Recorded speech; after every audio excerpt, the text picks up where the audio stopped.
Hello, hello. How we doing, everybody? Excuse me here for a moment.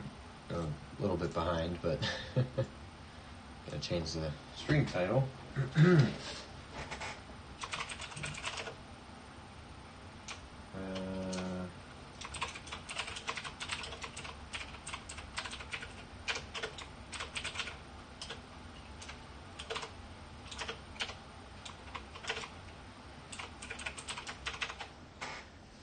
That ought to do it. Just put that over there. Make a subtitle up. Get our nickel list going here. Alright. I think we're almost good to go. I gotta grab my box. I got two of them. Tonight's the night. 2 boxes of nickels. Hopefully got silver and buffalo in these. That's the plan. Get my red book. Whoa, that was loud. Excuse me. Let me mute that.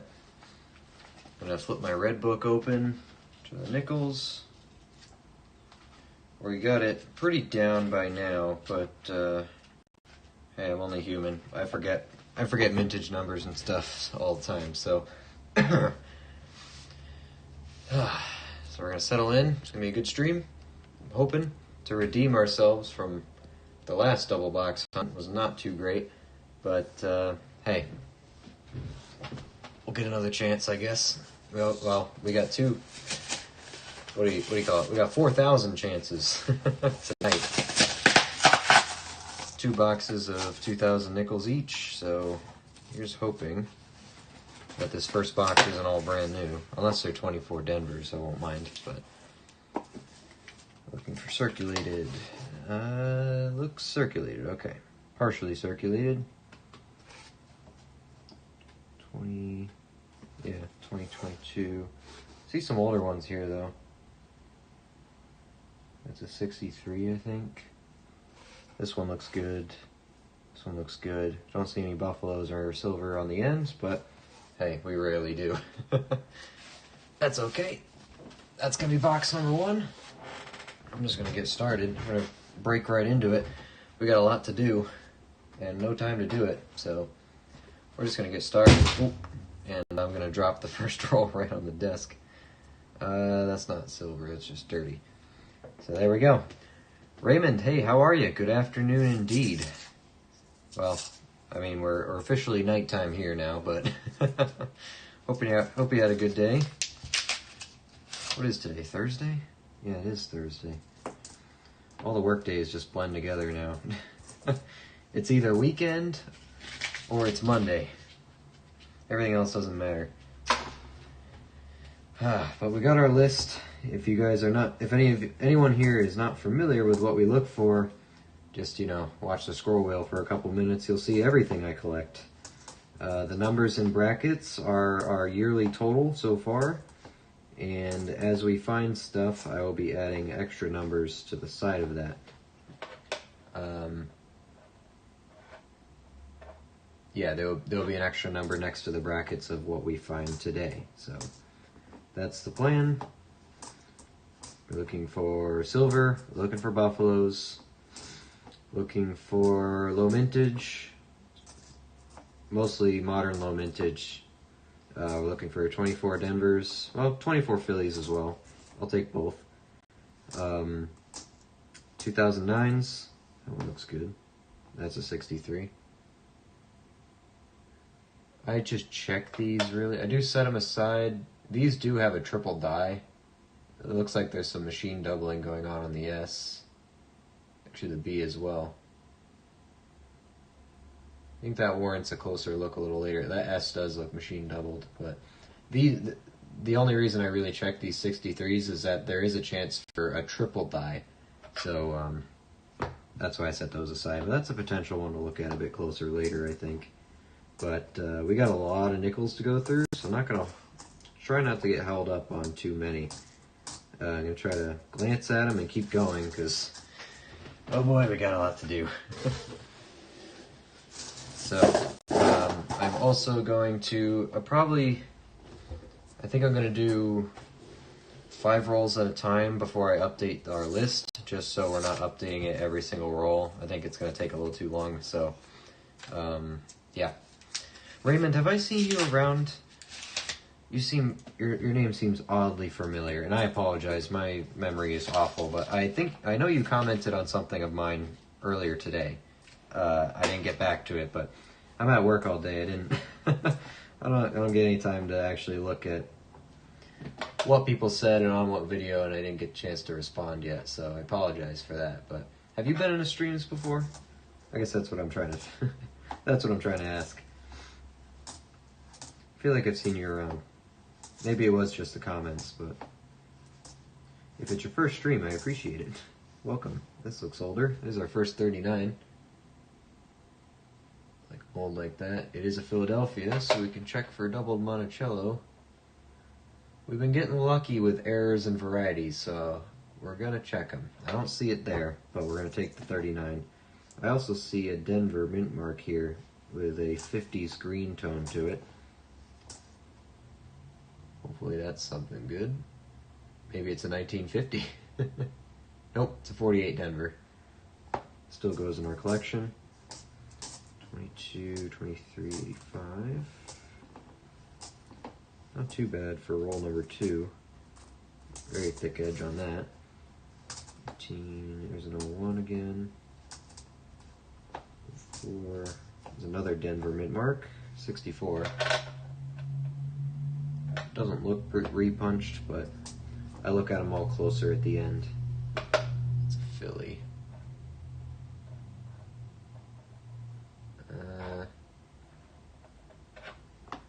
Why does that look weird? Hold on. I'm just going crazy. 23.85. Yeah, I watch your videos pretty often. I'm from Louisiana. Ah, okay, so it is actually afternoon for you. Well, we're about 6 o'clock here, so. Hey, Steven, how are you? Steven's Georgian. Get some of those, what do you call it? Southeast seems to be pretty common watching ground. So, well, the Southeast and Oklahoma seem to be the places. Not to mention Canada, you know, we get a couple of Canadians in here. But yeah, we're here. We're doing nickels, finally. It's felt like, I don't know, we haven't streamed in, it was only one day we took off. Feels like forever. Maybe it's just because we haven't done nickels in probably a week. Maybe that's why. I've been itching. Itching for nickels. But we had to take a break, do some other stuff. Those hand wrap rolls actually turned out pretty good. I like the mint errors we found on those pennies, so. Probably going to take a break from pennies for a little bit, and the dimes obviously didn't turn out to be anything interesting at all, but, you know, the dimes I kind of expected. But we did walk away from all those hand-wrapped rolls with at least a silver dime, and those two mint errors on the pennies, so. Not to mention that beautiful 72 San Francisco. Can't forget about that one. Stunner. Nice sunset red. That's an oldie. Nope, it's an 83. Tricked me. But today, we're hoping to get back on the Buffalo train. It's an interesting finish. That's a mint finish, I think. It is odd. I like it. It's like wood grain. 2000. It's a nice 69 Denver. That'll go with my other ones. I have a nice 69 Philly I can put that one with. Or San Francisco, excuse me. 78, 64 again. It's Philadelphia. Scan them quick. Okay.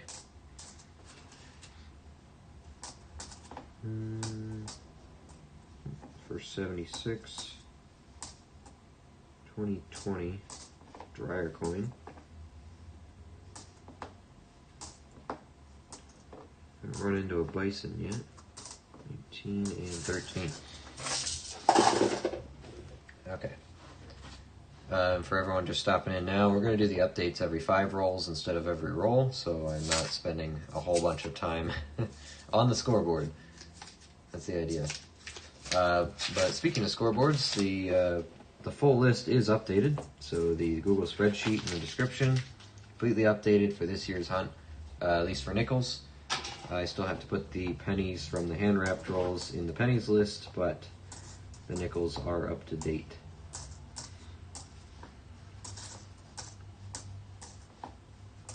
That was the one thing I did have time to do when I got home. It's like, well, before I start the stream, I gotta have room on our nickel list, so gotta update the scoreboard. Denver, 61. 96, 98, 89.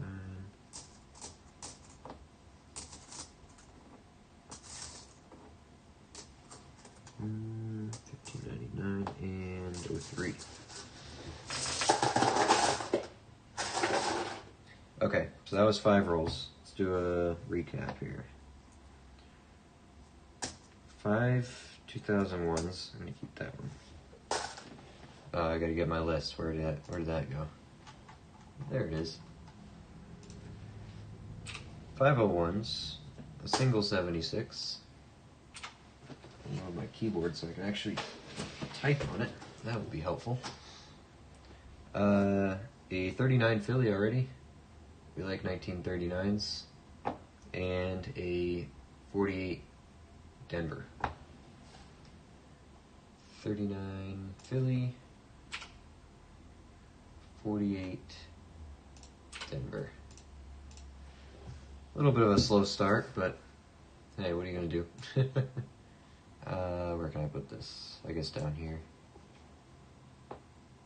30s, 40s, 50s. That'll be the plan. Also, I have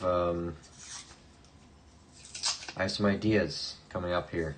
I got a bunch of stuff for, well, I'm taking a page out of Maple's book. We're going to be doing a giveaway for the 100 subs. I know it's a bit late, but better late than never. I did pick out some stuff. And, you know, you guys in the stream, I'll just tell you now, and then we'll do an official announcement video, I think this weekend, and then the drawing will be next weekend. I got some silver certificates that I'm going to be giving away. Those of you who have been longtime viewers, you know who you are. You have already won, so don't worry. You're welcome to help out the YouTube algorithm on the posts and stuff for the giveaway entrance, but you have won already. Do not worry. And you guys, you know who you are. You'll be getting some extra stuff too. I just haven't gotten around to sending you, so don't you worry. That will be coming. So the silver certificates are going to be given away. I'm going to give away, there's going to be three winners. The person who's drawn first is going to get a very nice, one in very nice shape, as well as,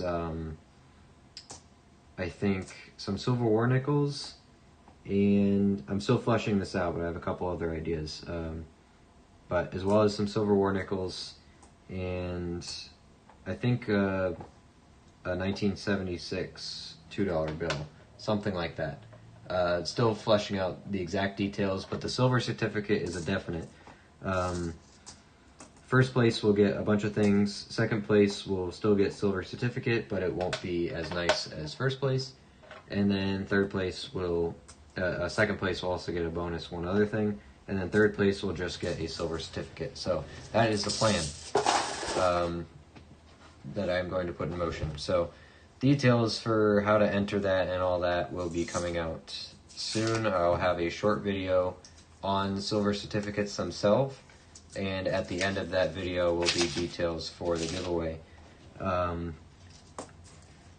then I'll put a short out after that just to advertise the giveaway. That's the plan. And then I plan on doing them, well, we'll do them every 100 subs or so for a little while, and then probably turn it into a member thing down the road if we ever grow that big. So that's the idea. I got some plans. Got some plans. A lot of these 64 Phillies, but yeah, some of you who have been here for a while, you know who you are. You already won. So if you do win the drawing, I'm gonna give that space to somebody else, but you're gonna get a care package no matter what. So it won't be just a silver certificate either. Some of you, I promised you some stuff, and I'm going to deliver on that. So do not worry. Some of these are very nice, but they're not any of the dates I want. Oh, I'm glad they're in nice condition anyway, but 23. Okay.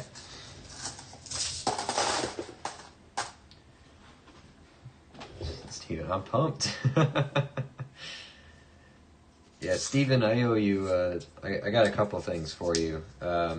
The only reason I haven't sent them down piecemeal is I wanted to kind of put them all together in one thing. I knew I was doing this giveaway, so I didn't want to send you the other things I said I'd send you until I had all this worked out. So the big thing was picking out what to give out, and I think silver certificates are pretty cool. So I settled on those, and it's another thing I can make a video on and show the history on, and it's something that some people who aren't really into coins or bills don't really know about. So this is a very nice bison.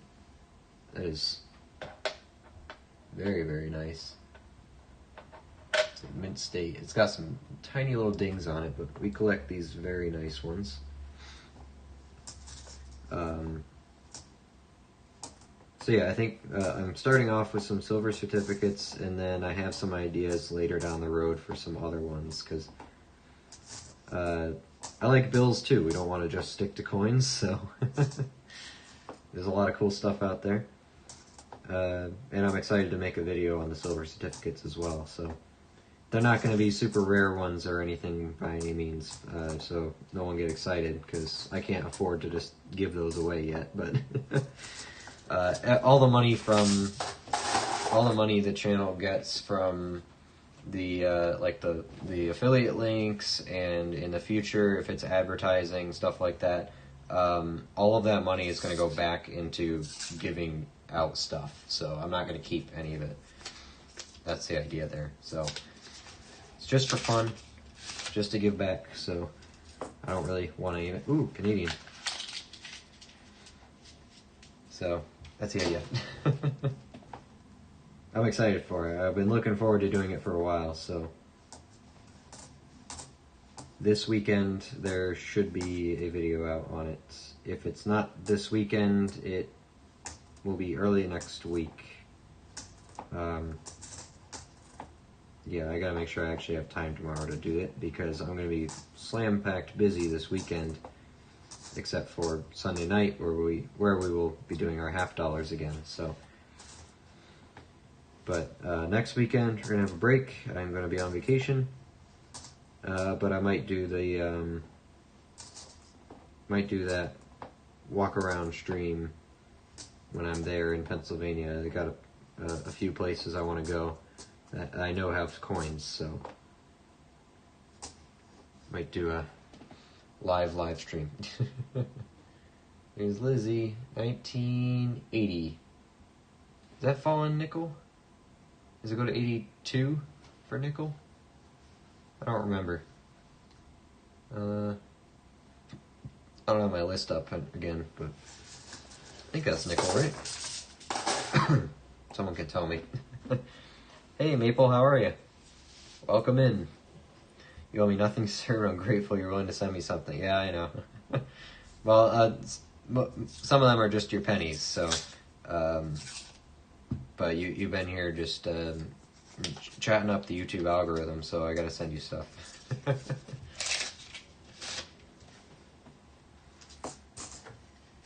I attribute at least 50 of my subscribers to Steven, so. 1981 is the last year of 999. Perfect. That's a nickel. Nice. I figure because it looks like nickel. Got Denver here, 64. 87, 84. But yeah, Maple, I think you just joined in after I said it, but I'm taking a page out of your book. I have I am planning a giveaway, so I picked out some silver certificates I'm gonna give away. Along with, there'll be like 3 winners, and there will be some silver nickels involved and a couple other things that I have some ideas on. So they're gonna be mini care packages, hopefully.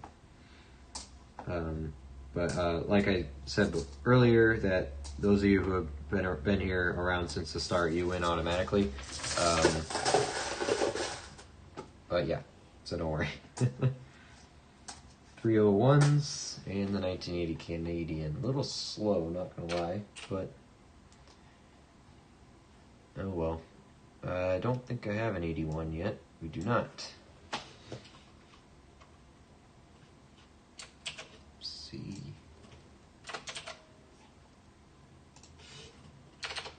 '81. Oops. 1.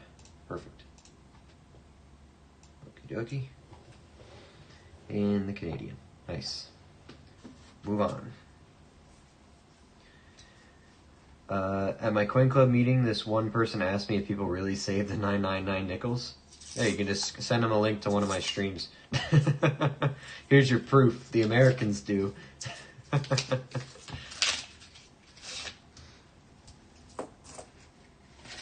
But, yeah. Ooh, I see a nice mint state one there. Hopefully that's a 24. I don't expect to find any 25s yet.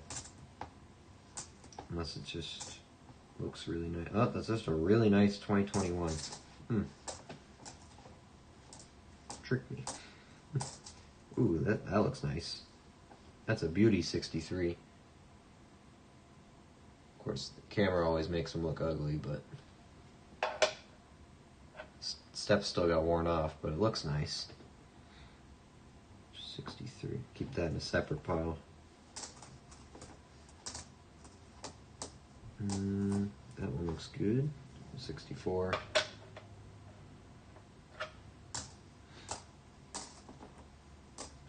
23, 85. Oh, and everyone's gonna get stickers too. So probably the least exciting part, but everyone's gonna get a couple stickers.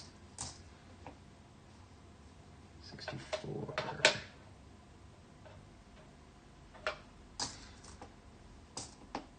94, 81, 96. Yeah.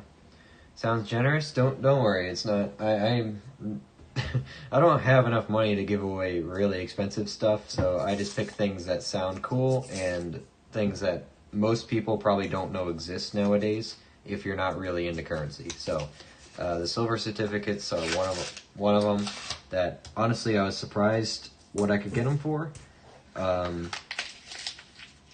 But regardless, it came out of my pocket, so I need to start somewhat small, but they still look really cool, and I think they have some interesting history behind them. So when I announce, the giveaway will be announced at the end of a video that I make on silver certificates,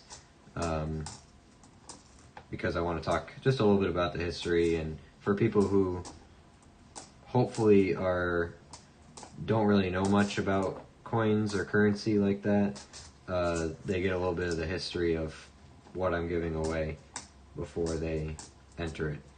Or they can skip all that and just enter it and not care. But I wanted to put it in a video like that, just to share a little bit about it.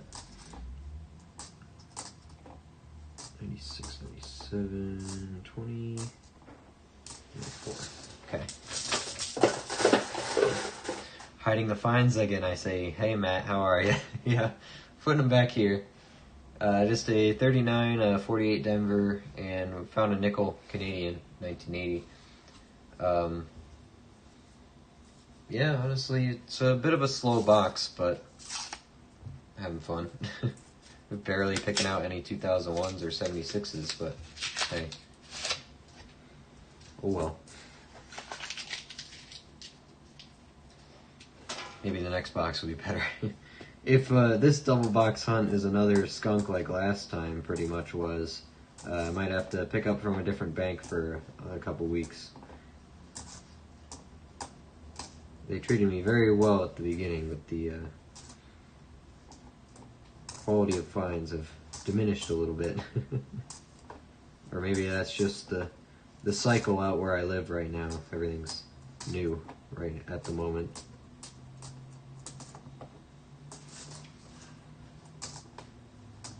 Three.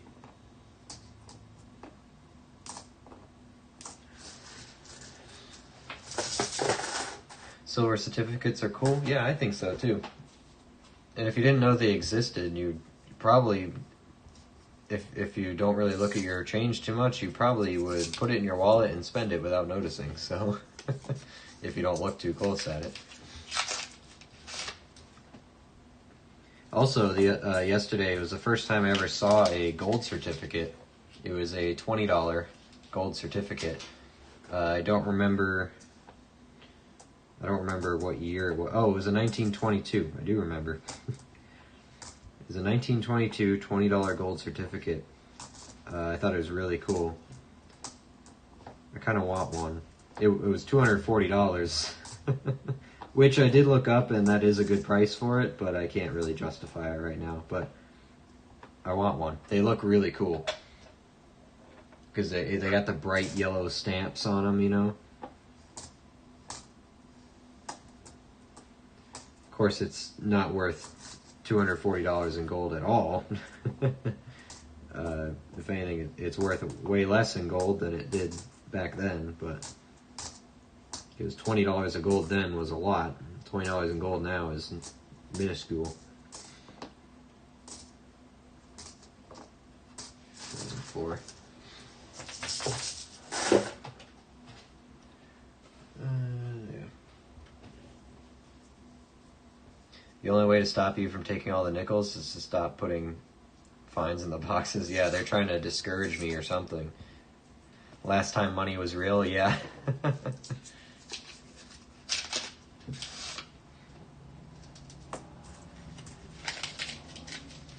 The green seal was the beginning of fake money, pretty much. Yep. No more red seal, no more blue seal. Blue seal is where it's at, blue and gold.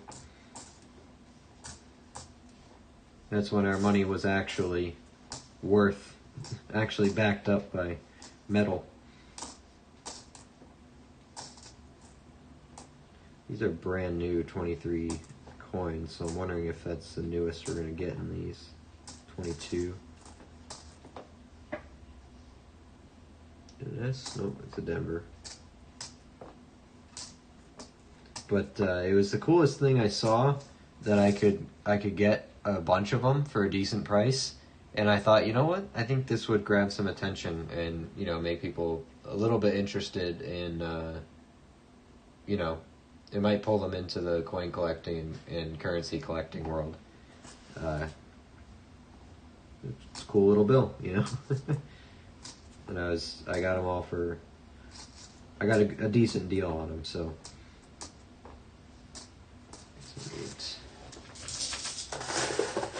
None of them are perfect or anything, but they're pretty nice. $20 would have been 1 ounce of gold back then. Yeah, that's how far we've come. But now the banks, those certificates are useless now because the banks don't actually hold metal anymore. You can't go to the bank and say, I want my $20 in gold. They'll just laugh you out the door. Because they'd hand you a pebble, or a speck more likely, of dust. Say, yep, that's gold. There's your $20 worth. And then B, they just don't hold it anymore because our money is not backed by it regardless. So.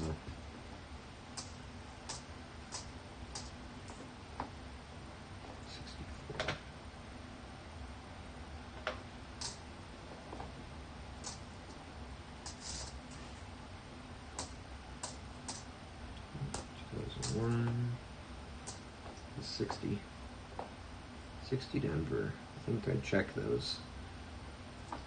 Oh, there's a 39. Now the fines are coming out.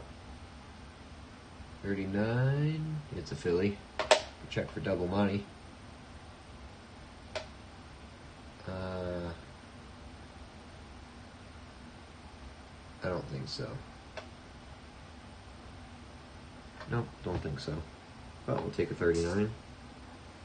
63, you can check. It's kind of got machine doubling too. I don't know about that one. 67. It's actually a pretty nice one. I don't know about the one in my book. I might have to set that one aside. 64 Denver. 08, 19, 12, 95, 04.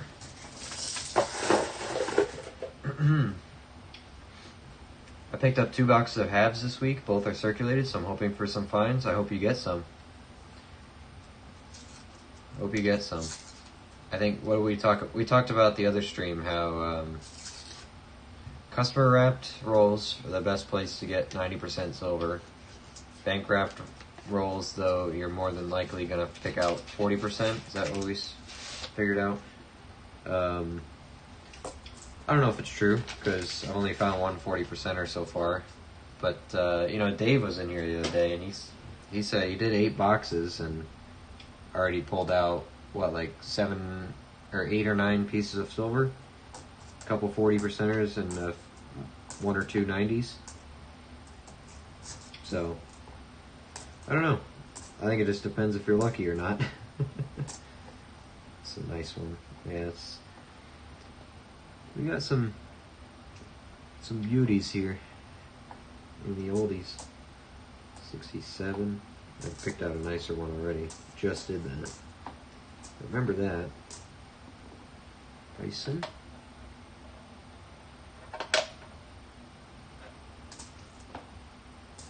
One, Denver, 21, 76, 23s,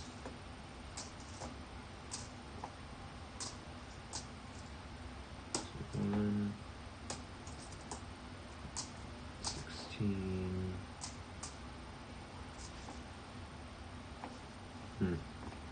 78.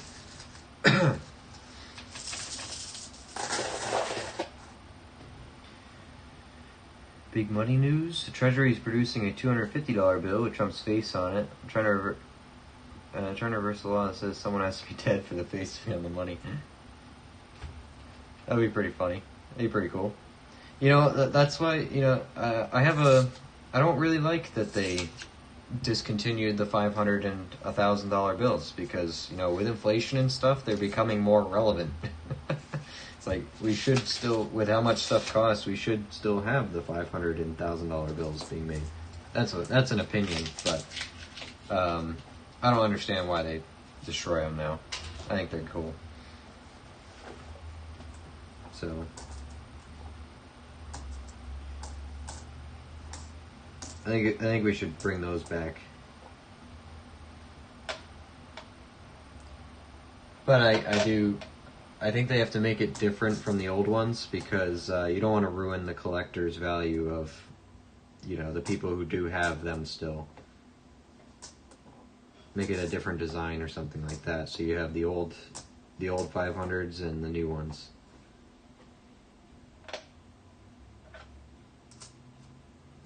But 250 seems neat.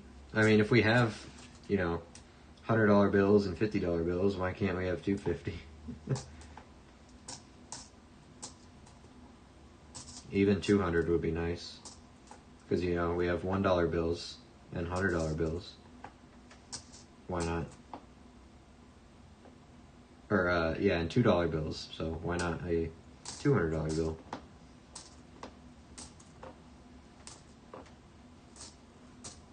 Penny 4.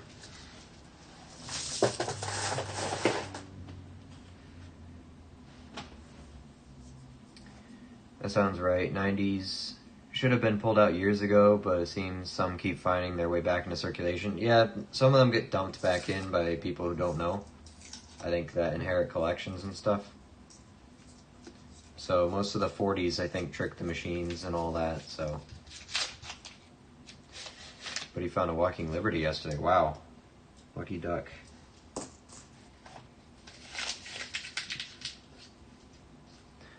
I watch a guy that's found 4 V-nickels this year. Wow, really? I watch a guy who's found 1. His name is me. I wish I could find 4. Oh, it depends. How many boxes has he done? Because a lot of people do a lot more boxes at a time than I do, so I don't have the time to do, 8 boxes in one sitting or whatever. Also, I look for a bunch of other things. I don't just, pick the silver out and move on. I have to look at all of them.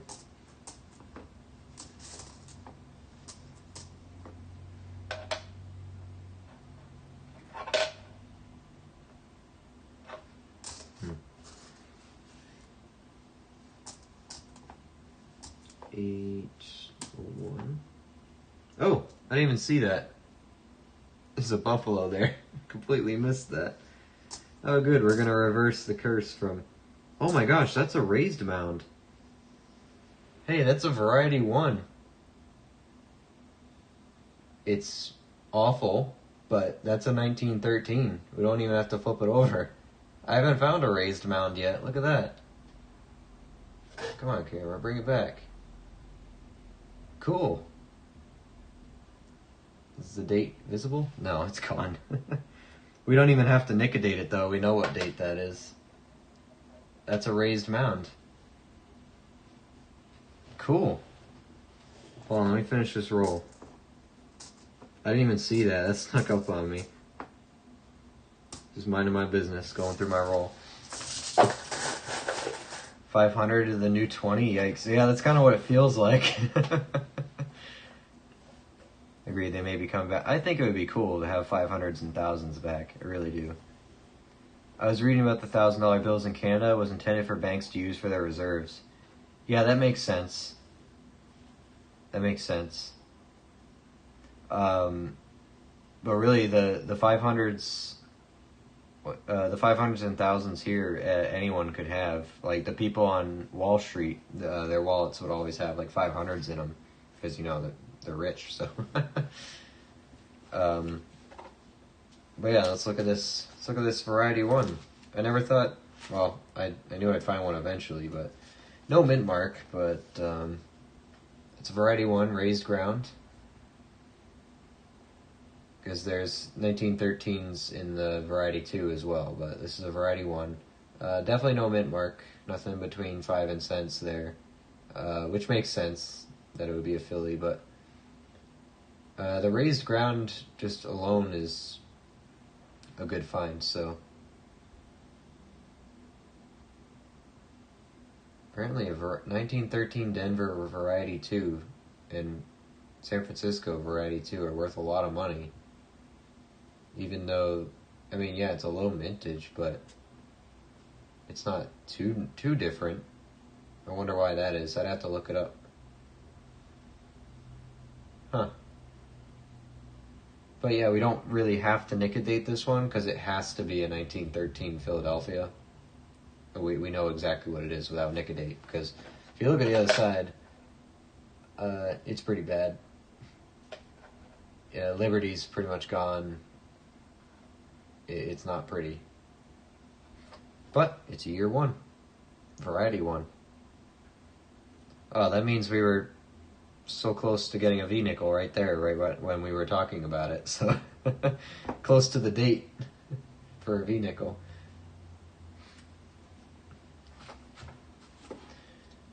Nice. Cool find indeed. Hard to find those even in G4 due to the amount of wear they took. Yeah. Yep. What does it take to have G4? Legends and date readable, but the horn doesn't have to show. So as long as you can read the date, it's going to be at least G4. But yeah, if that's been hovering in circulation for this long, it's got the big scratch or big gouge in the along the legs. It's not going to be. It's not worth anything, but it can go in our book. I'm happy with that. Wow. Super close to a V-nickel, so. It's kind of redeeming the boxes, because last time we did not get a single buffalo, and we only got one silver at a roll too, and that was it. We got a 24 Denver, though. So I guess that kind of made up for it, but it's a pretty boring hunt overall. This is more exciting. A little light on the 40s and 50s, but actually I don't think we found a single 50s yet, but finding 40s and 39s.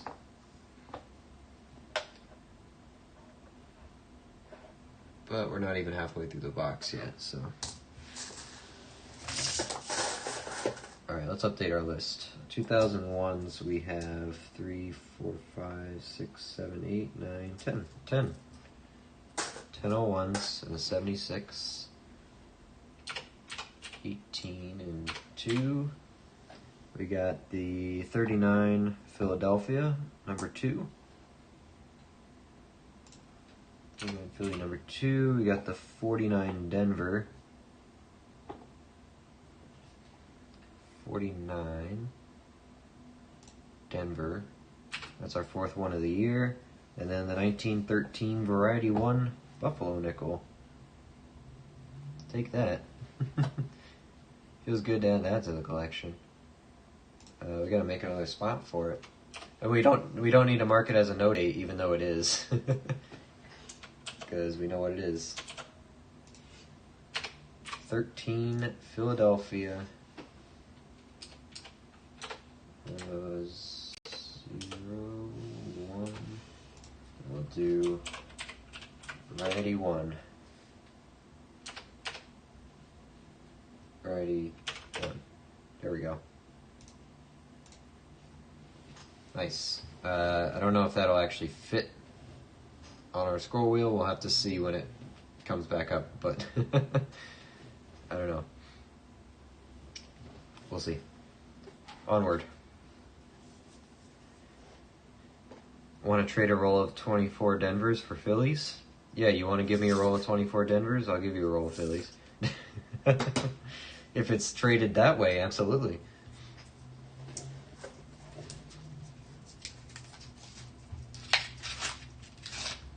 Even if you did want it to go the other way, I don't have a roll of Denvers, so I wouldn't trade you for Phillies anyway. I will trade you a roll of 24 Denvers for $200 though, because that's what they're worth.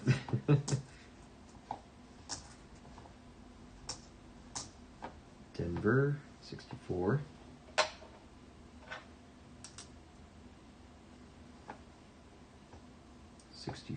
Denver.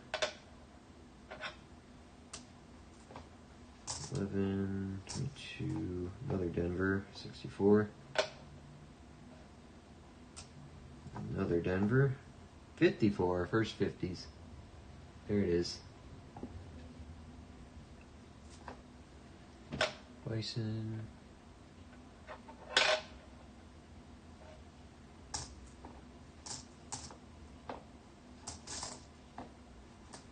$15.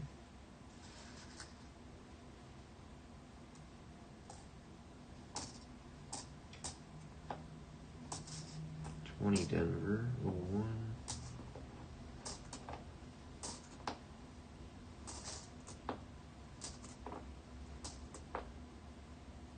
One.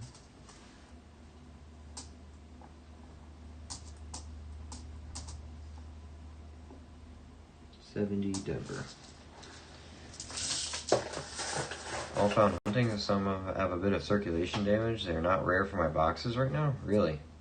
You know, you can, even if they have a little bit of damage, you can sell them for $4 a piece on eBay, or the whole roll for, you know, 160, 200 bucks. Because these 24 Philly rolls are dirt cheap. I actually don't know if I have a whole roll of 24 Philly yet. Actually, I'm close. This is my Philly roll. I mean, if you want to trade, I'll trade, but it's not a trade in your favor. I hope you know that, right? I really hope you know that. I'd rather you sell it and get the money than just give it to me. Then you can buy a roll of 24 Phillies for very cheap. Because look on eBay. If you go on eBay and just search 2024 Denver nickel, you'll see they're selling between $4 and $5 a piece. Honestly, if you have a whole roll of them, someone might buy it faster. 1947 here, Philadelphia. And put the old ones here.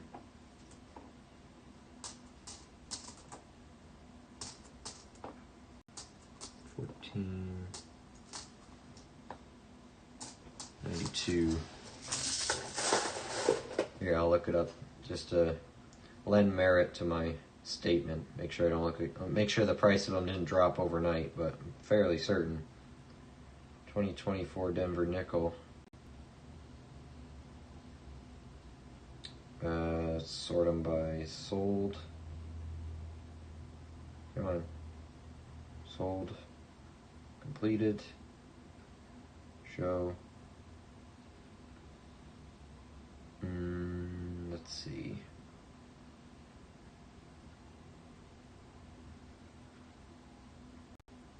Okay, yeah, looks like current price, yeah, $4 to $5. If it's coming out of a bankroll, if it's coming directly out of a bankroll, brand new, they're like $6 or $8. Yeah. This guy's selling one for $8.75 from the brand new rolls, so you're not gonna have brand new ones, but 10 count for $38. Yeah, and I say don't trade them to me, because I'd rather you take the money. See, this one's circulated, $2.25 plus $1.75, so he's getting $4 anyway for it, you know.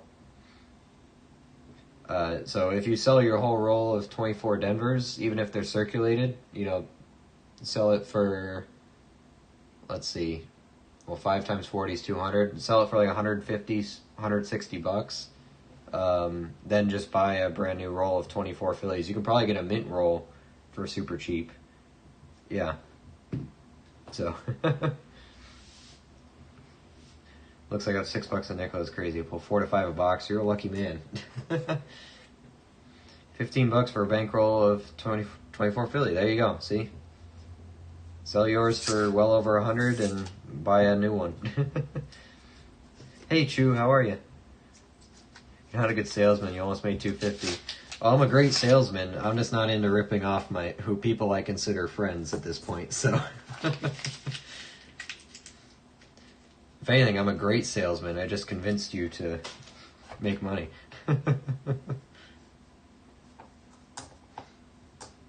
15. Ooh, we got a Canadian in here. It's a modern one. 1998. It's the 96s I have to look at for the close one, right? It's got a big die chip there, though. Is that common on these 98s? Maple. Where's Maple? Where is he? I should sell my nickels online to the States? Yeah, you should. Why not? You can make buyers pay. I sell stuff on eBay pretty often. You can make buyers pay the shipping. So you just put down how much you want to make on it, and the buyers will cover the shipping wherever they live. So it's a good system. It's a good system.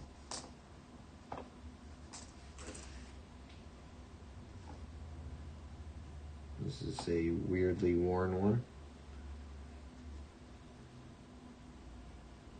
Look at this wear. Looks like an 85 maybe, 83. It's like just worn around the edge. Well, you know, Jefferson himself has some wear, but...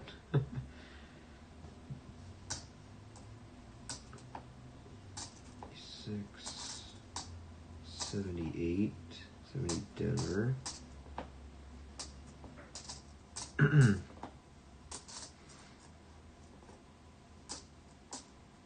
79, 70 Denver.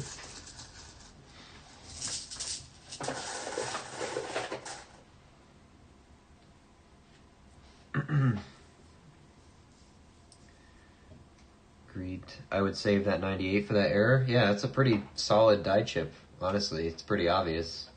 Well, I say that, I didn't see it until I put it under the scope, but it's right there, right near the date, so we're keeping it. I keep the Canadians anyway, so, but we'll keep it separate as a die chip. Is that a common variety? Is there like a variety Vista for Canadian coins? Maybe it actually has a designation.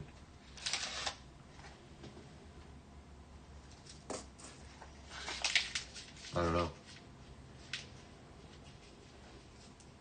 Maple says keeper. It means keep it for sure. If Maple likes it, then it stays. Well, I keep all of them anyway, but it's definite keeper. Went from normal keeper to super keeper. Denver 64. Might be something there. I don't know. 23, 22. Ooh. Okay.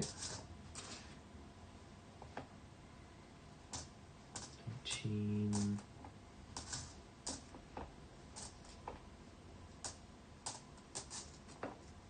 94.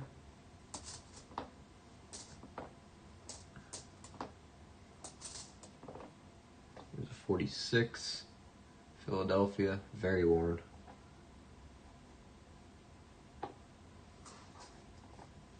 19, 29, 20, and 22. Alright, this roll right here marks halfway point through box number 1. We'll update the score sheet and then crack into the second half. Oh, did I save this? Yeah, okay.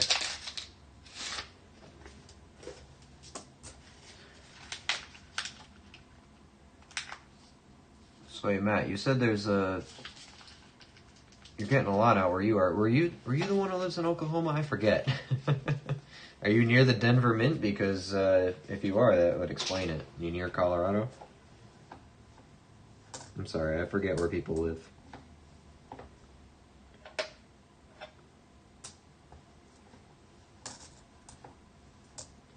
If so, you're a lucky duck picking out those. People were selling the brand new bank boxes, like the $100 boxes of nickels. The brand new 2024 Denver boxes, they were selling for like $20,000, $30,000. Not even joking. Just because of the low mintage. And the Phillies were getting sold for that too at the beginning. Then people figured out that the Mint actually made a bunch more. So those guys got ripped off. But I think that's why you wait for the end of the year mintage numbers before you start accumulating coins. If you find them, set them aside, but you know, probably don't buy any until the year's over and you got solid numbers from the Mint.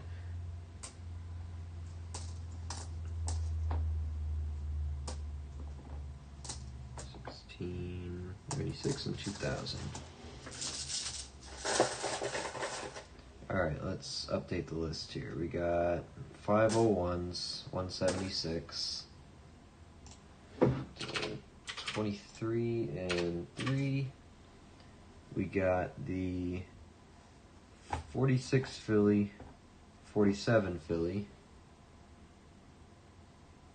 46 Philly, 47 Philly.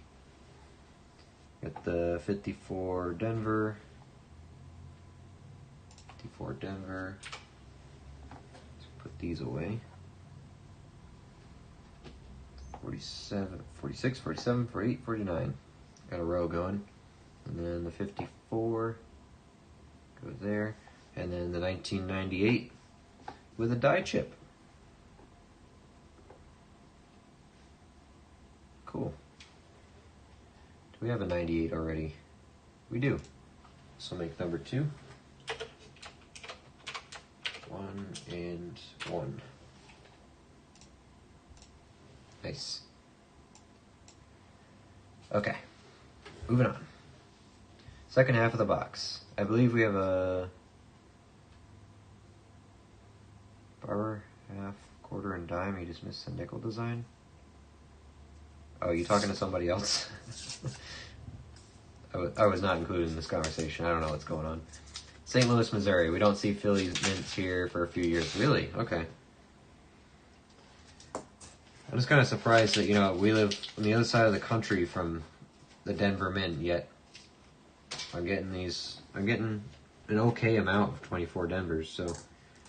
But yeah, if you're pulling out a lot of them per box, you're making good money. You're making back probably 10% of your box every time. So throw them on eBay.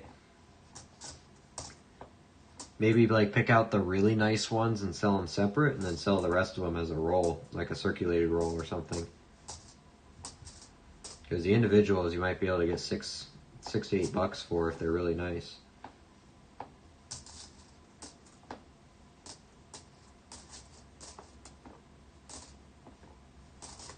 Make your money.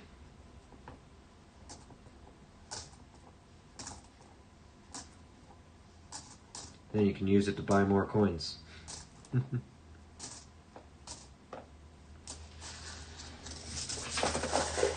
on that one.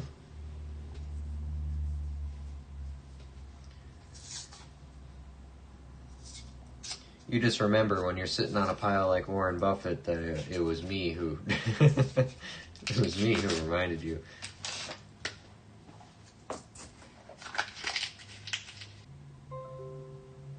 Now it's back. Oh, and the stream might have a fit for a second while it figures it back up. Figures it out again. Alright, it should be back. OBSY.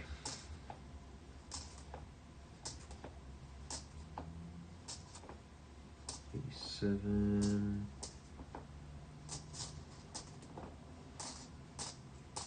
Oh, Bermuda. Look at that at the end.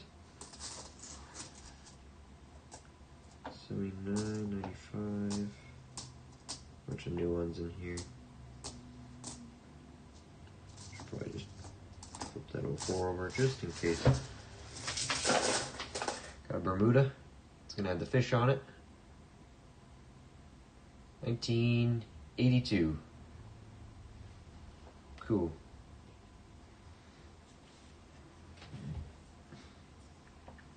I'll give you free shipping on 1 nickel for making me my millions. Not even the nickel itself. I have to pay for the nickel still.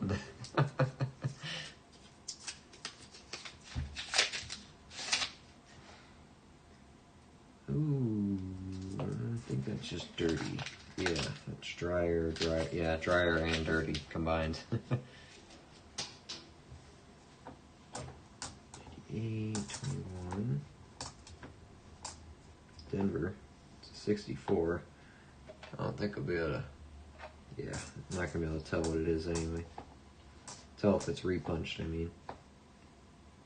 Denver.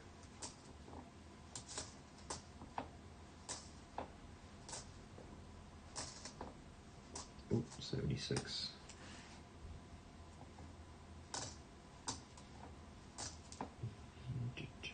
$98. Got a 1947 Philadelphia. 21. 2001.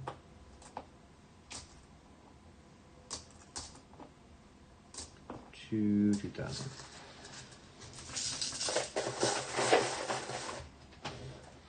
Silver? Nope.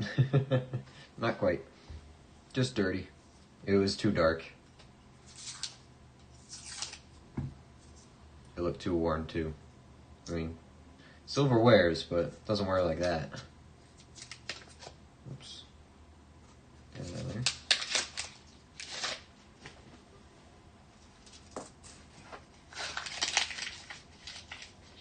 What does that say? 41?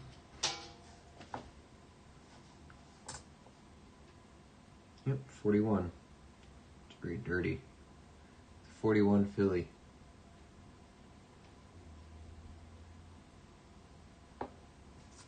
Okie dokie. 23.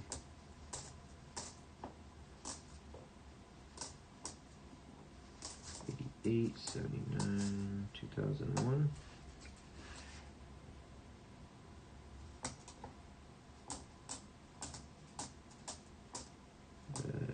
92, 78.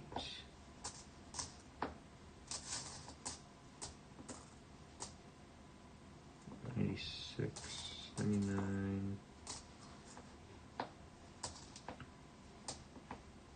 86. Onwards.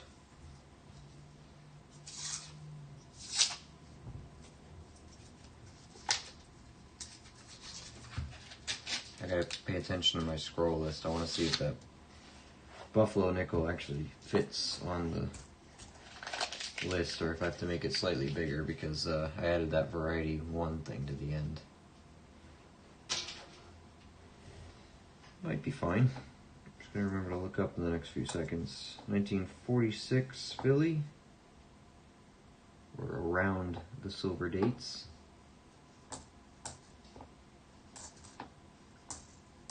71, 24, 23, 2001. Does it fit? No, it will. It will. I do have a 1 after that, but you can say as a 0 for now. It's going to be a 1 after the stream anyway. Unless we find another one, then it'll be a 2.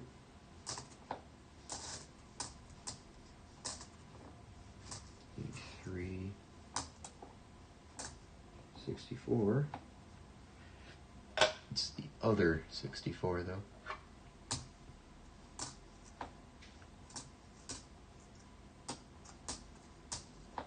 10 and even.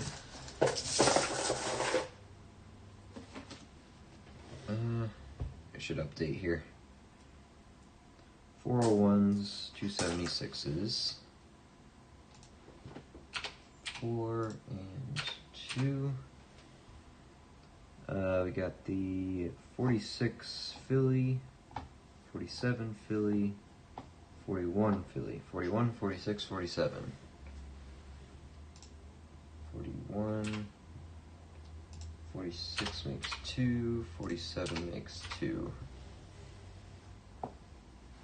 47, 46, 41. Then a 1982 Bermuda. What was my other Bermuda? 90, 93, and 2000. So we have to add another one.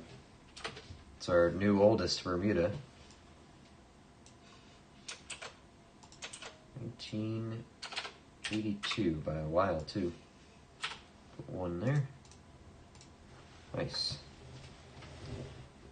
Put it with the Canadians. It's got Lizzie on it. Same thing, right? It's gonna offend half the world right there.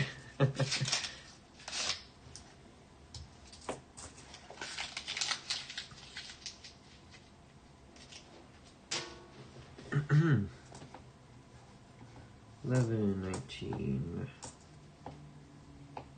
Nice 64 Denver. Stop flipping it, just look at it.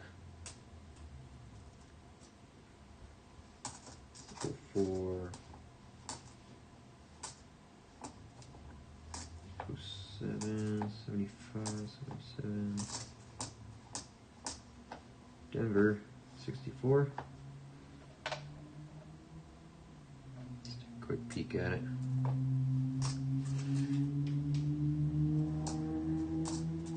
Seven.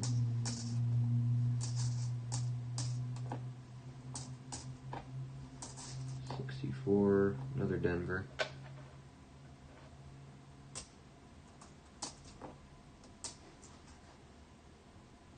Denver. 98 and 2004. Piece nickel one. Okie dokie. Kind of like that these rolls are going pretty quick though. There's not too much in them, but I think we found good quality stuff. Yeah, it looks a little darker. It doesn't quite look silver dark though. A little too, not green enough. 1 69S 15. Another one. 76.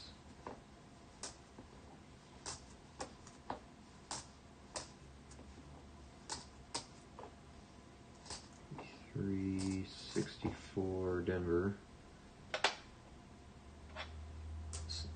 See if it's obvious first before I put it in my pile. I look at them all in depth later.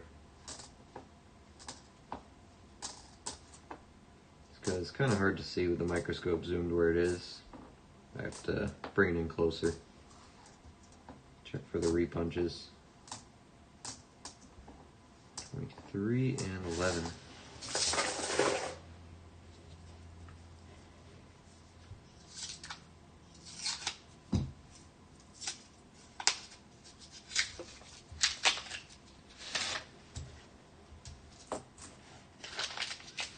There we go, I see some oldies in here now. Better color.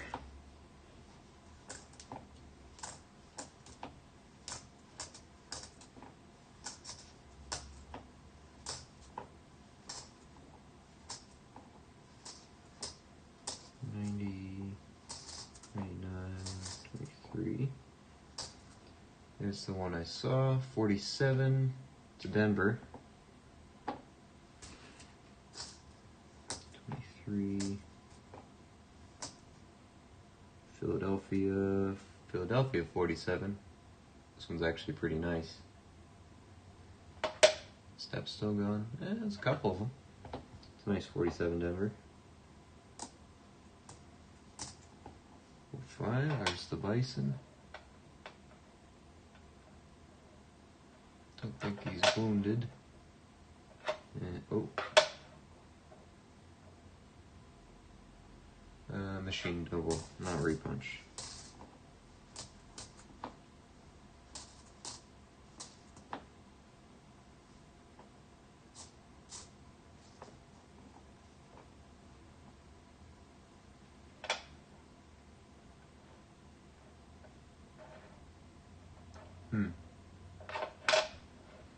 It's just a 96, just the detail caught my eye for a second. Did they make any accidental proof strike reverses on these? It's kind of what it looks like.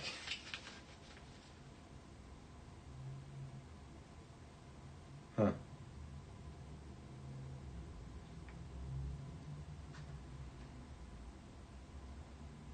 There is a different finish on some of these though. There's a matte finish.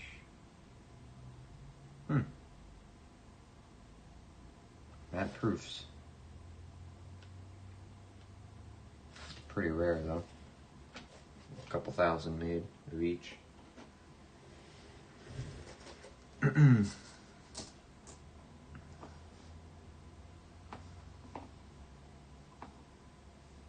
pretty nice. Good condition ones there they are. 64 Denver. Maybe they done. Actually, I should check. Let me check my cherry pickers real quick. Just looks odd. I don't know why. Caught my eye. 96. Oh, nope. There's nothing in the 90s apparently. Not in the cherry pickers anyway. Okay. Well, 64 Denver.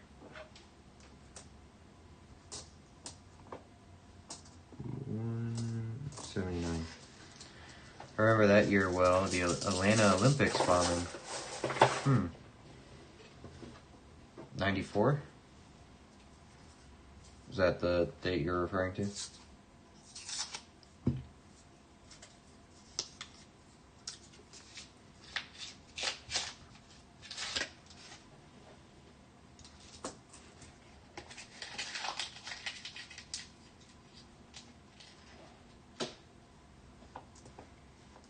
For 2023, Denver 64.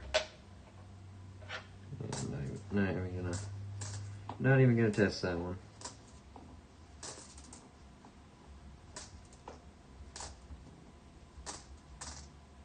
'23, 64 Philly.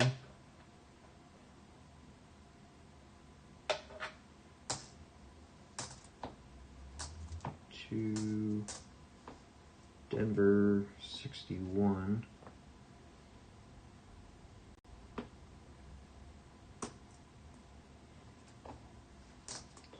To 76. 2001.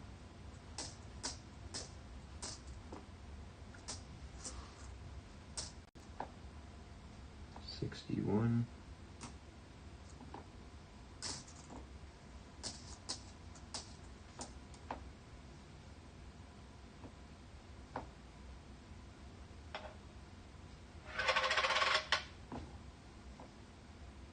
Hmm. 95. Ooh. Okay.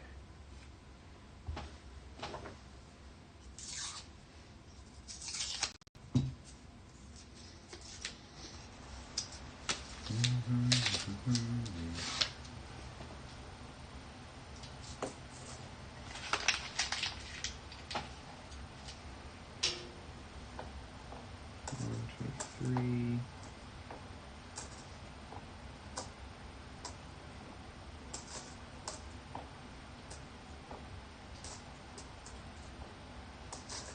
One, 64 Philly.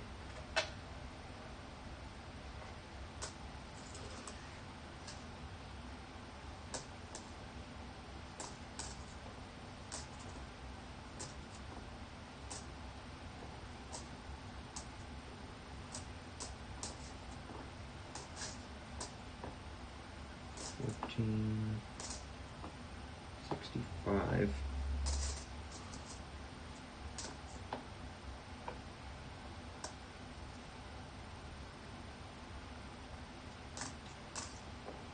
Denver 64.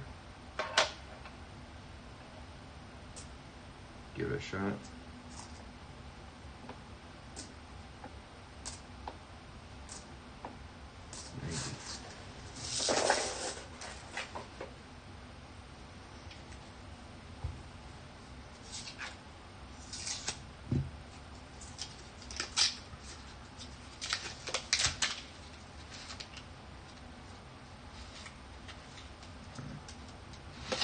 Get wrapped right. Paper was in the wrong spot. Didn't let me unroll it.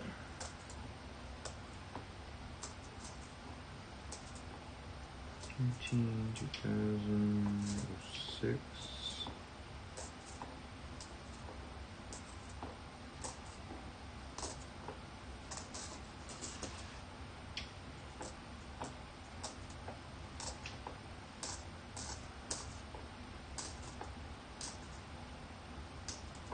Oops, that was already the right way. Oh boy. 2001.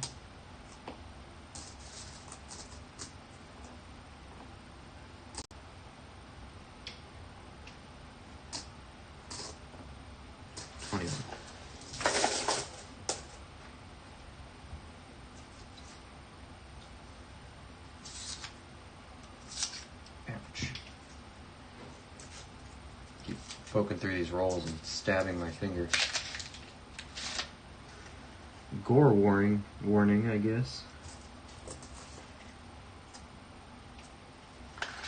Really chewed up nickel in there.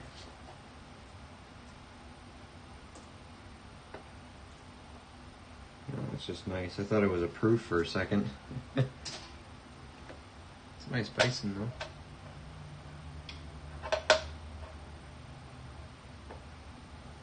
That's a keeper bison.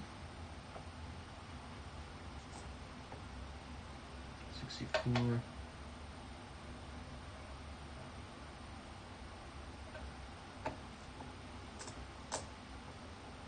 Another bison.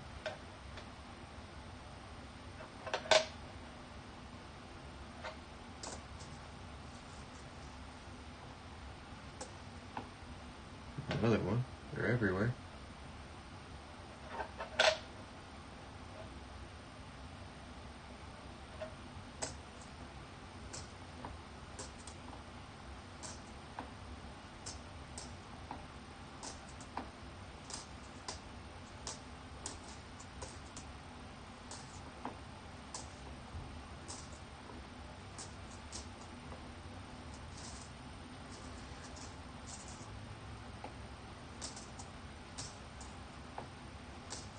$2.75.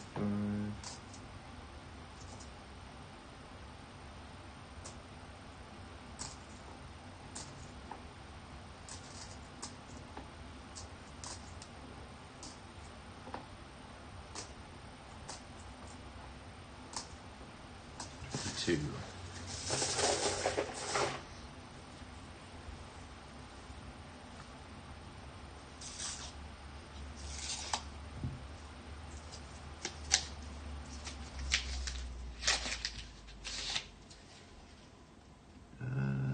Looks a little too green. I think that's just dirty.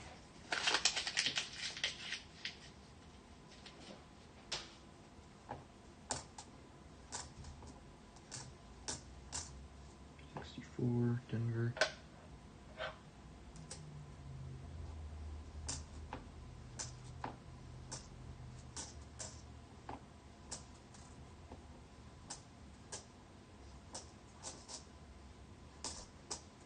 Denver, 64 again.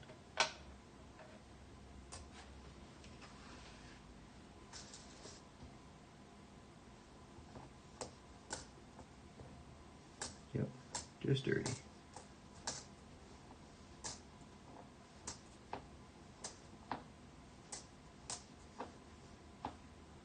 $19.48, Philadelphia.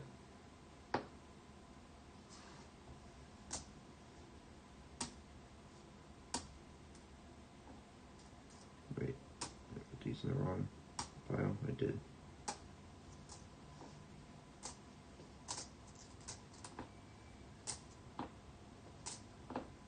$2,000. These all in the right pile. Yeah. Okay.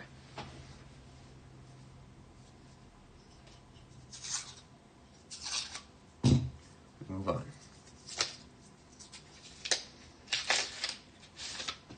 Making good progress. Probably actually go to bed on time.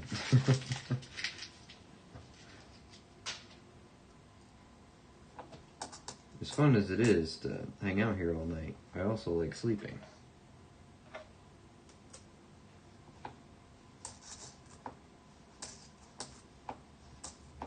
$15, $22.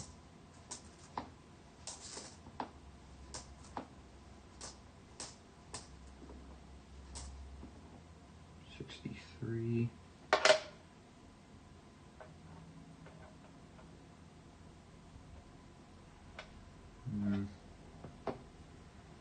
It's a tricky one. Oh, Canadian. Back there. 2001.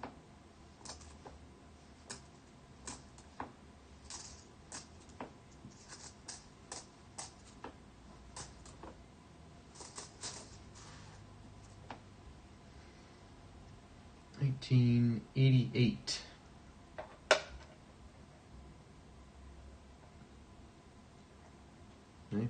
We'll take any Canadians, right? Anyone's a good one. Alright. Janello, hey, how are ya? How's the hunt? Not too bad. This roll right here is roll 40 in box 1.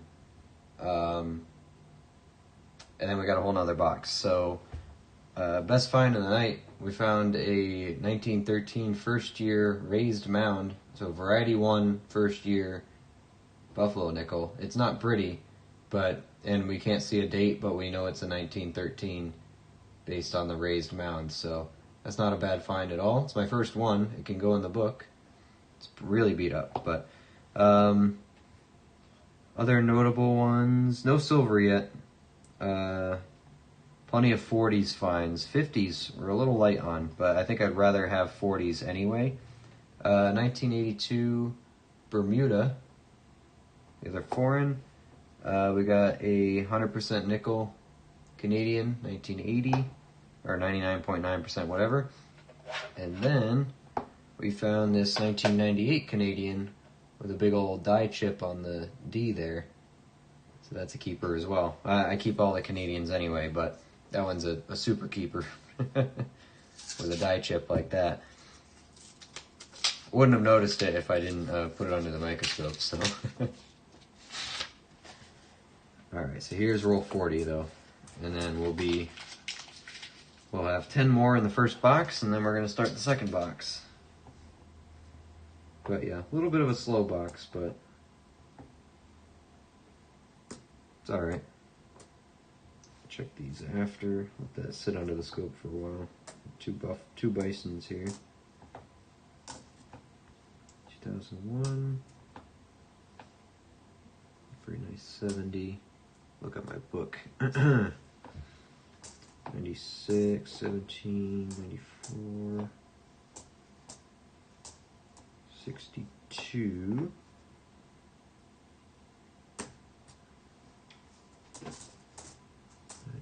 94, 07, 91 Philly. Some of these look nice enough, they're tricking me. From there, 64 Philly. Not really gonna, yeah, not gonna check that. Put the 98 back. And then check my Bisons real quick. Check for a spear. No spear. No spear, no double. Okay. 64, Denver. That up there, 19. 92 and 15. Alright. Just loaded up on 5 boxes of nickels today. Nice. Preparing to hunt with you. Well, we're making good pace, so I don't know. I only have one other box today after this, so.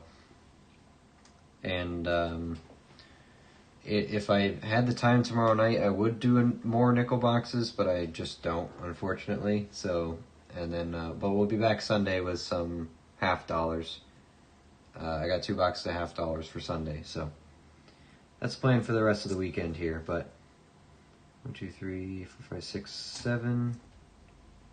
701s, 376s. 34 and 8. Alright, we got a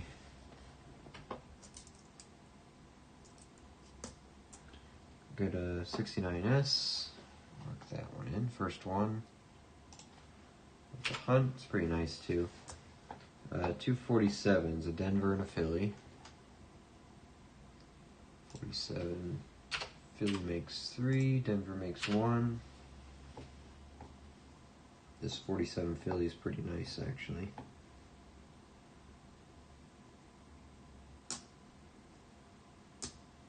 We got a 48 Philly. I think that's number 2. Oh no, we had a Denver. First one. And then an 88 Canadian. That in there.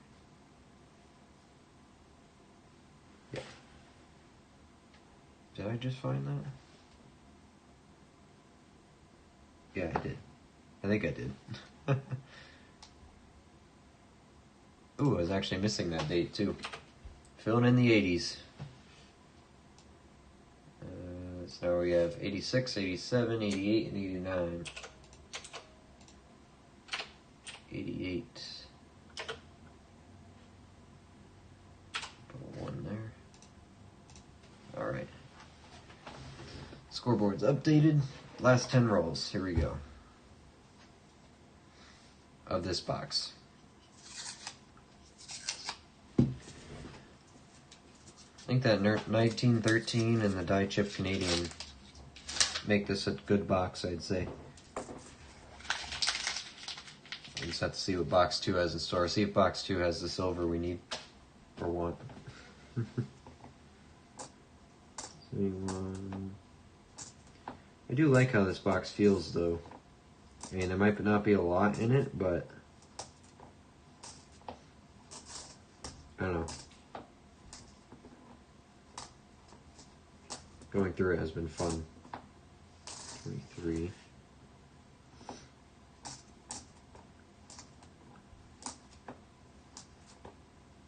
84.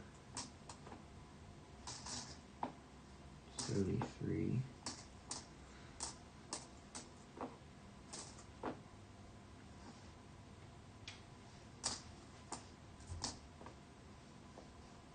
That's a nice 64.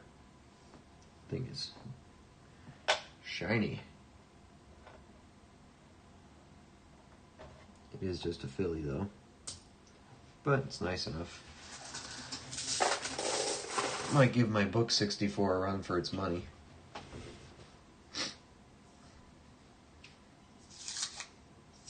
Did you get all your boxes from the same bank, Janella, or did you jump around a little bit? That's just dirty. That's not silver green. It's too green.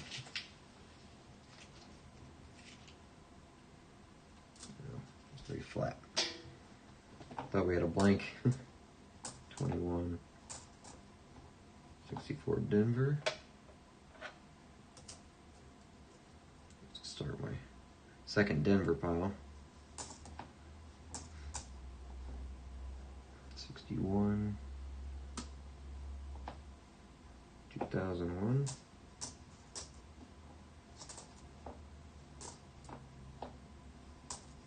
This one's very flat. 2019. Worn flat. On like a sander or something. It's very smooth. Belt sander. 64 Philly.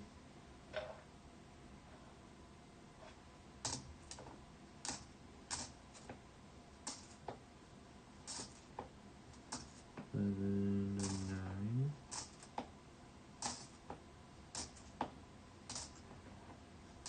16.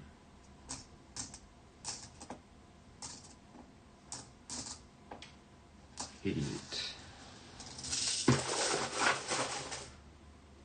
2 banks. Oh, okay. Are they all Loomis or keep forgetting what the other companies. NF String and Son, is that what they're called? Do they have any inspection holes, or is it a Loomis box? Loomis boxes, or a little bit of both.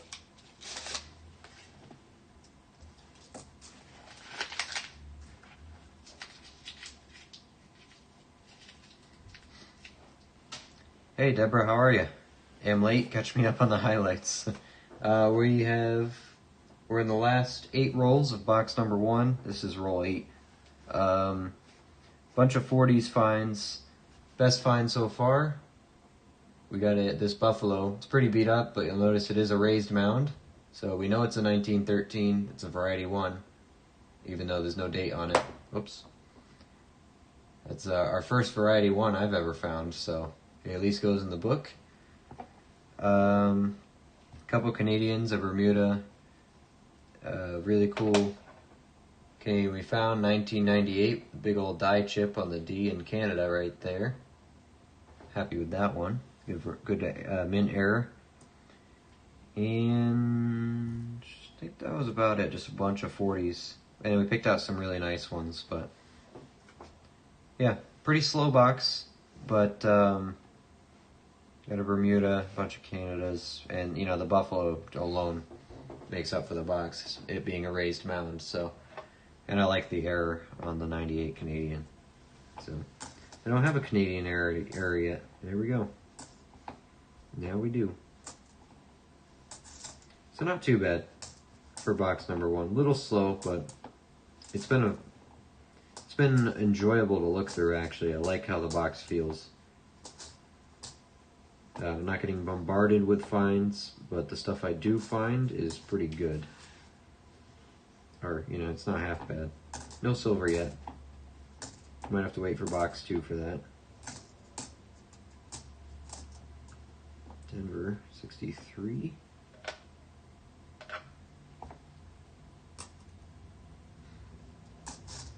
Oh, that's a beauty 61 right there.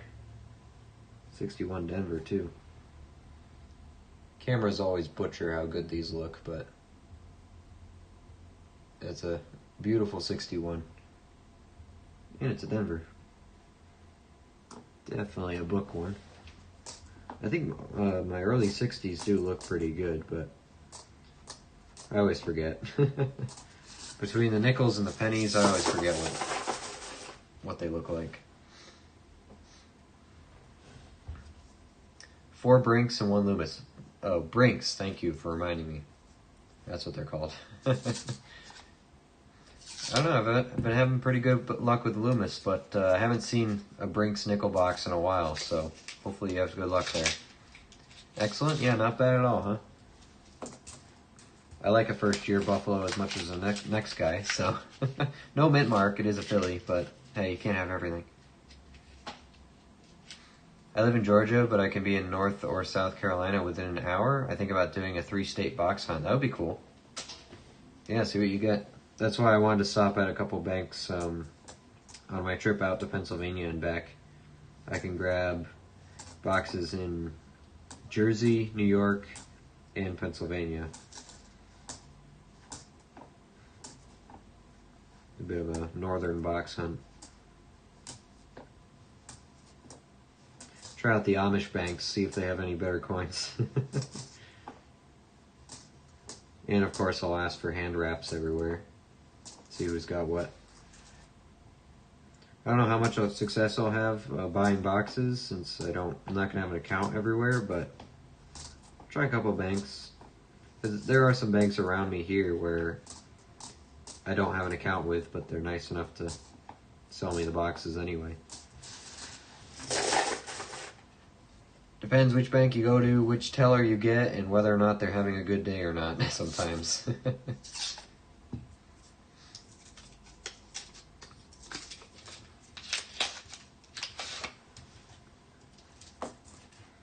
Sometimes out of your control. You gotta get lucky.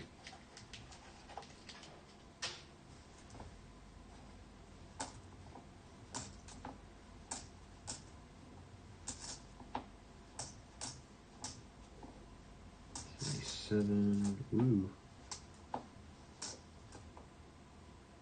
69S.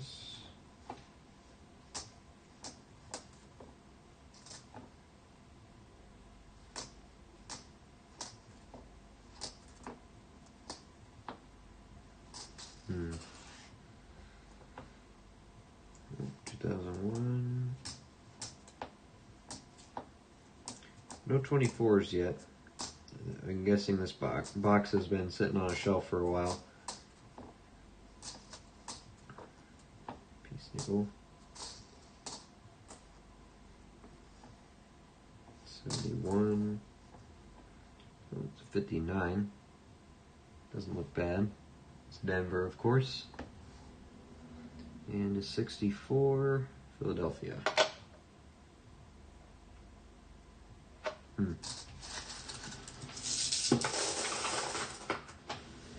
Alright, last 5.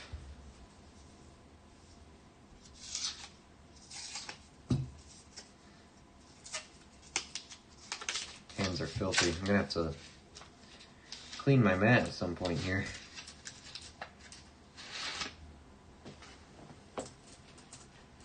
gonna get dirty again, but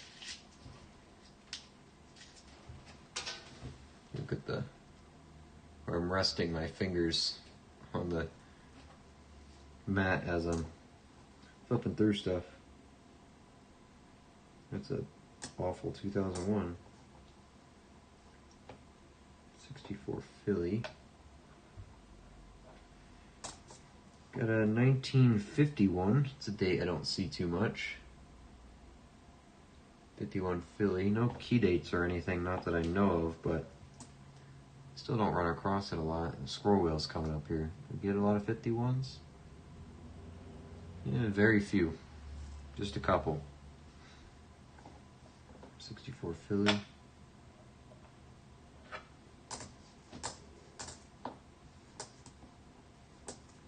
Prefer it to be at 50, but hey, can't win them all.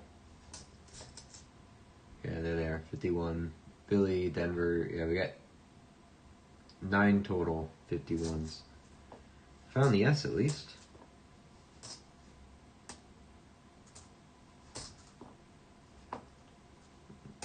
Bunch of old ones in this roll.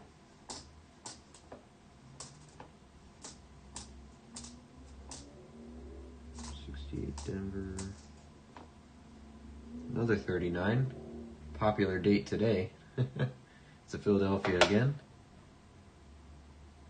I don't mind picking these out. Always looking for that double Monticello, so we'll take all the 39s it'll give us. I do need that 38 San Francisco at some point though, so book's not going to get completed without that one, and the 43 Denver Silver. But those are my last two. We're getting close. Real close.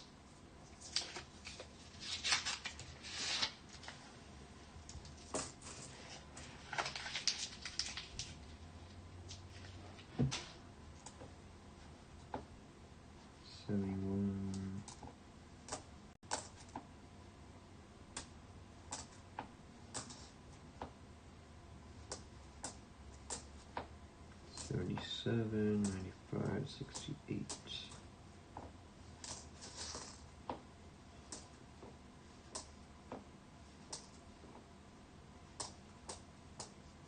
$71, $78.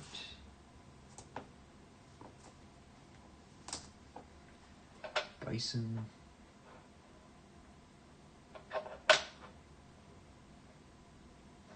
Ugly, but not an error.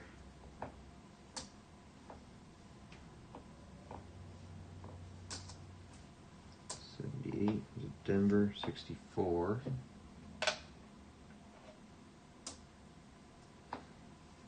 77, 92, 83. 84, 98. That's a Denver, 63. That over there. Okay. Last three of this box. I just finished 2 $half boxes, 8 proofs. Wow. Okay. I think you hit a little stash there. 5 NAFCs and 1 40%er. Not bad. 69. We'll take it.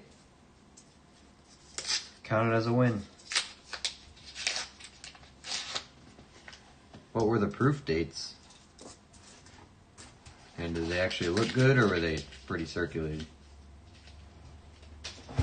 Oh.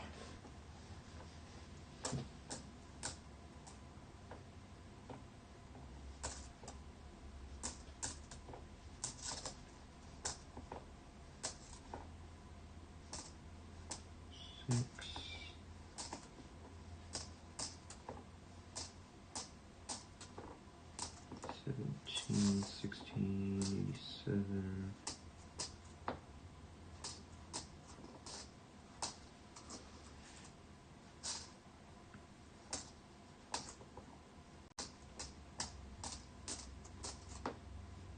$23.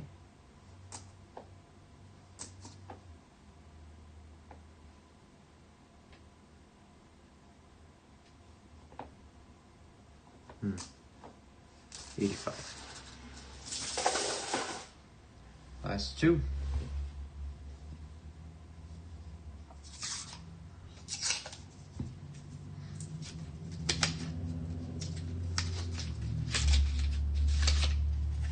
Ooh, dirty coin.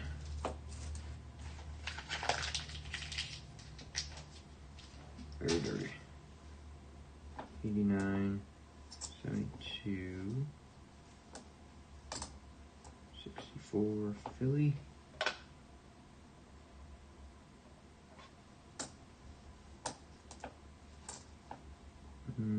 2019, 66. Oh, it was beautiful on the front, super ugly on the back. That was a 1. 79, 64, Philly. That's just pretty all the way around. That's a good one. I like that one. 70, Denver.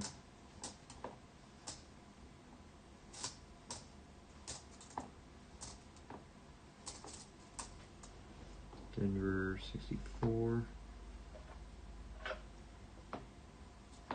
Oh, Buffalo. Didn't see that. Set that aside. Look at it in a second. Looks like we're going to end the box with 2. Unless we're pull out another one, but let's not get too ahead of ourselves. It's only one roll left. It is a very no-date Buffalo, so we'll have to really strain to see if we can see that one, but 1988, 89, 92, 93, 2000, 01, 2003, and my first 87. Nice. They weren't bad, but most had big, old, ugly thumbprint on them, yeah. A 1987 proof, though? Or is that 1, 2, 3, 4, 5, 6? Yeah, 87 proof is good. Isn't 87 the NIFC date? Or is that 86? Hold on, let me switch to half dollars here. 1987, yeah. Actually, they made more of the proofs than they did the other ones, so if anything, the proof is the least rare out of the 87s. But it's still cool. It's a not intended for circulation proof. I guess the 03 is as well. That's very cool. I think you got a little collection dump there. Another Buffalo. Alright, let's take a look at it. Let's see. Very no-dated. Liberty's completely gone. Let me look at with my eyes real quick. Yeah, that's going to be a Nick-a-date one. Let's look at the back. There's a mint mark there, it looks like. We're going to run into the same problem. Is that an S or a D? That's good that it has a mint mark, though. That means it's automatically a better date, right? Actually, it means it's automatically key date, I think. Unless it's a 35 or a 36. Actually, does it have 3.5 legs? I didn't even look. No, it's got all his legs. But that's a mint mark. Looks more like an S, I think, than the top of a D. I think that's the top of an S. I'll leave it under there while I look at this last roll. You guys let me know what you think. Here we go. Final roll of the first box. We're going to come out of it with at least 2 Buffaloes.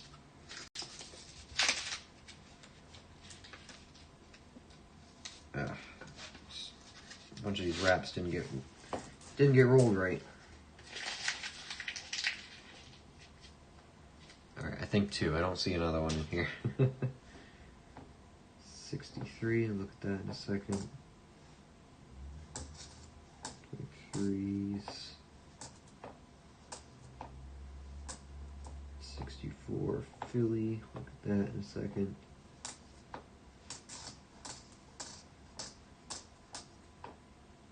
98, 98, 87.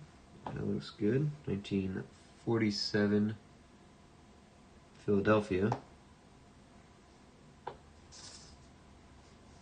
18, 23, Denver.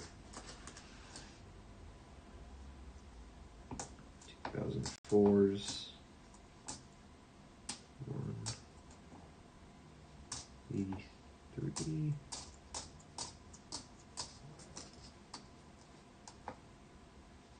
93, 02, and 94. I think that's an S, which is great for in most cases. So this one, since there's clearly no date on it and we're going to nick a date it anyway, I might nick a date this and the S just to confirm, because it's going to get ruined anyway, but it'll be good for the book. So we'll figure that one out after. Put the buffalo up, why not? 94 can go. Alright, 63, just want to check for that. Yeah, don't see it. And 64, Philly. Check for a quick double. Okay. Alright, let's get these counted and then we'll go on to box 2. 1, 2, 3, 4, 5, 6, 7, 8, 9 2001s. No 76s. 43. Got another 69S. 69S. 52. Alright. 39 Philly. 47 Philly. 51 Philly. 39 Philly. 47, yeah. 47 Philly. 51 Philly. And 59 Denver. Alright. 50. I can't see.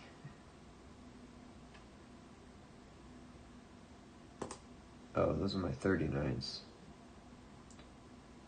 Oh, yeah, I kind of forgot. I didn't have a 50 row. Guess we'll make one. 59, 54, 51. I forgot these were 39s. We got another 47, good stack of 47s, and another 39. Alright.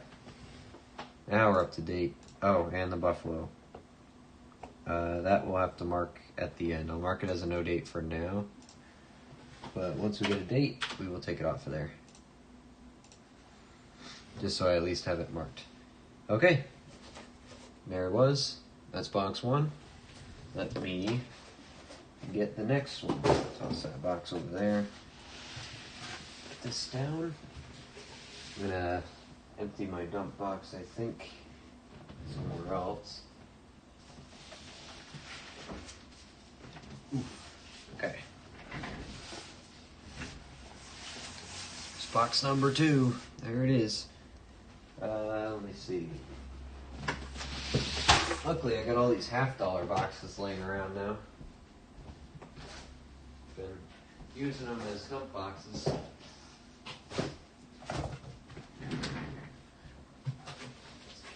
Until I can get them to the bank. There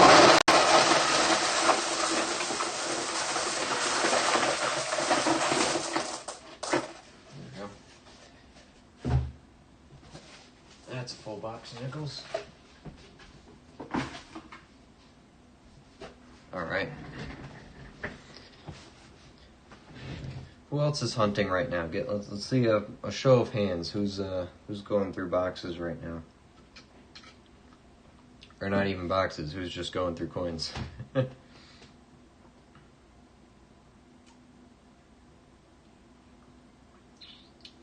Okay. Let's get this box open. See if we got anything obvious right on top. I think the goal of this box is silver. I don't know if it's sister box or what, but don't see any buffaloes on top. Nothing like that. This row's got messed up a bit.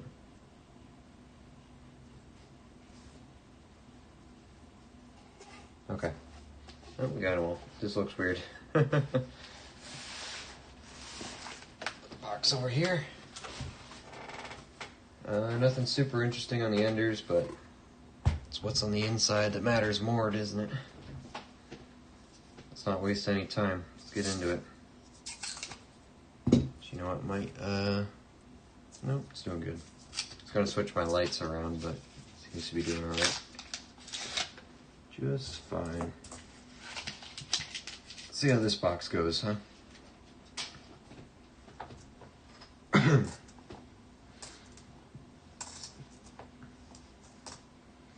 And at the end, we'll nicodate what we have to nicodate. We'll call it a night. 62, big old edge chewed off of it.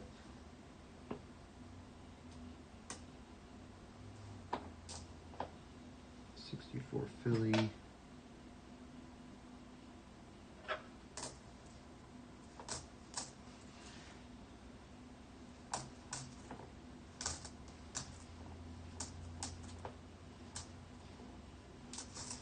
Mm-hmm.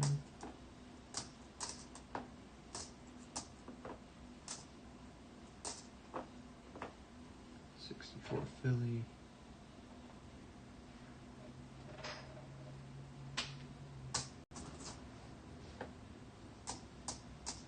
Ooh, nice bison.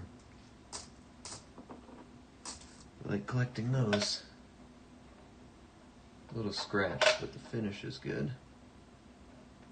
Yeah. I still like it.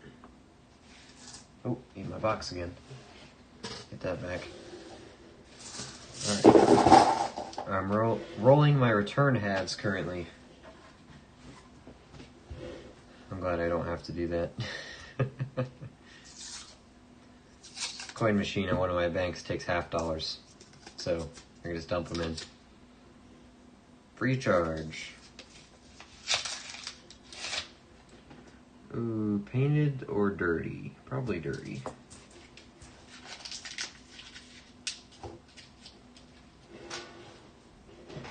Seven.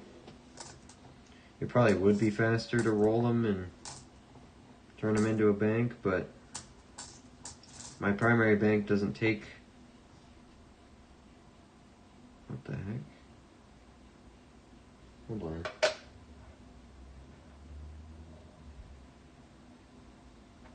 That's not wear, is it? The rim is solid.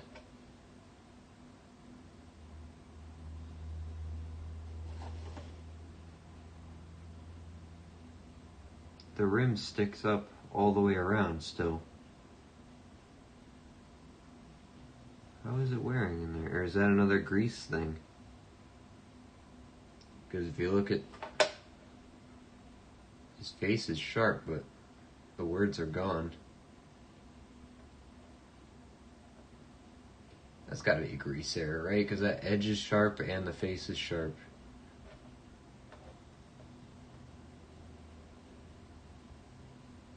Or am I just crazy? I'll set it aside. I might be crazy, but I don't think I am.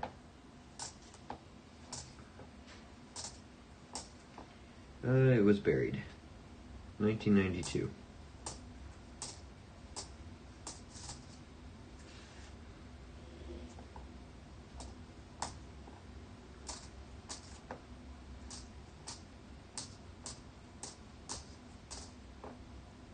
Ooh, Beauty 74. That's worth keeping out of the nice pile. Super nice pile. 21. 02, 23.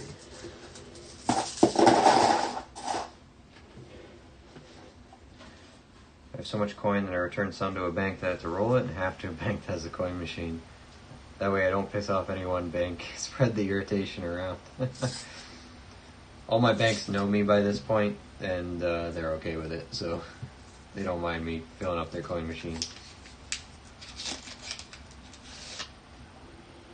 I even offered to, I said I would empty the machines for them if I filled it. You know, if they teach me how to do it, and one of them said they were actually going to think about it, so... It's like, good, I don't want to keep asking a teller to come and empty out the machine if I fill it up, which is most likely going to happen every time I go there, so, because the bags only hold so much in the machines. So I said, you don't have to keep coming out here, just show me how to do it, I'll do it for you. It's not rocket science, but you want permission.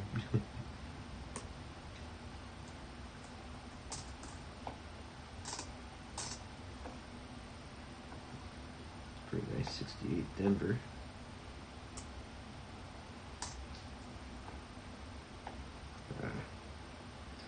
Ring of Death. Ruining a perfectly good coin. As usual.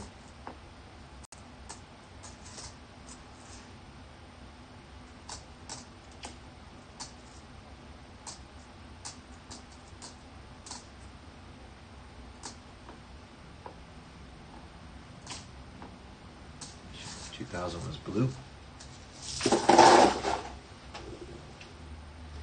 I bring them donuts sometimes. Bribery, that always works.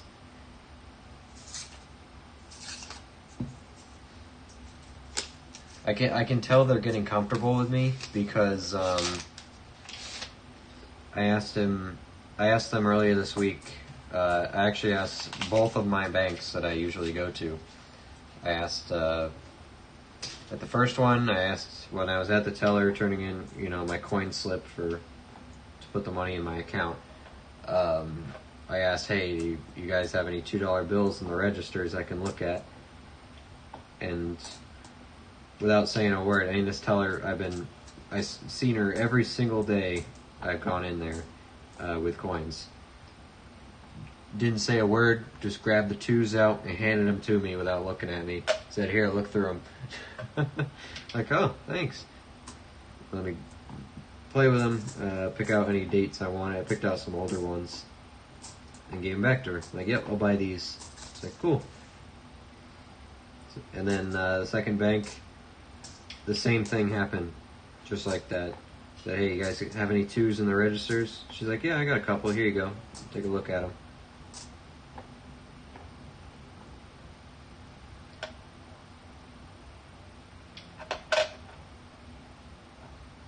Another nice bison for our collection going there.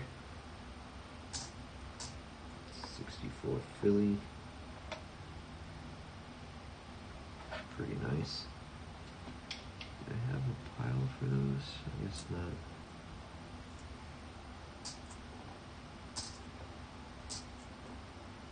$89.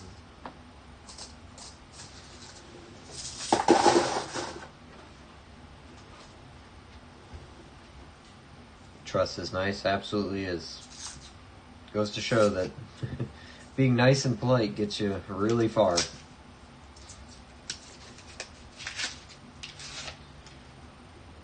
Because usually I feel like they'd say, yep, I got 6 of them. You want them? And then I'd be too afraid to say, well, maybe some of them I don't want. But at the end of the day, you're trading money for just different money of the same value. So you can always just spend it as if you didn't exchange it. But I figured, I'm not going to waste any time. So let me look at them real quick.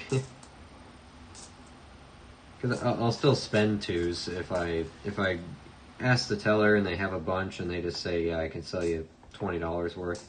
I'll just buy it and then just spend it if I don't want any of them. That's a gem 2000. Bison again.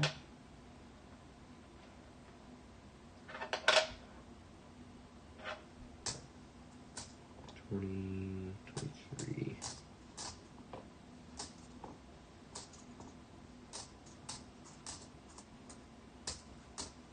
Two. Trust is nice and donuts don't hurt either. So you don't have to be nice if you bring donuts in. I'd rather be both, though. Rather do both.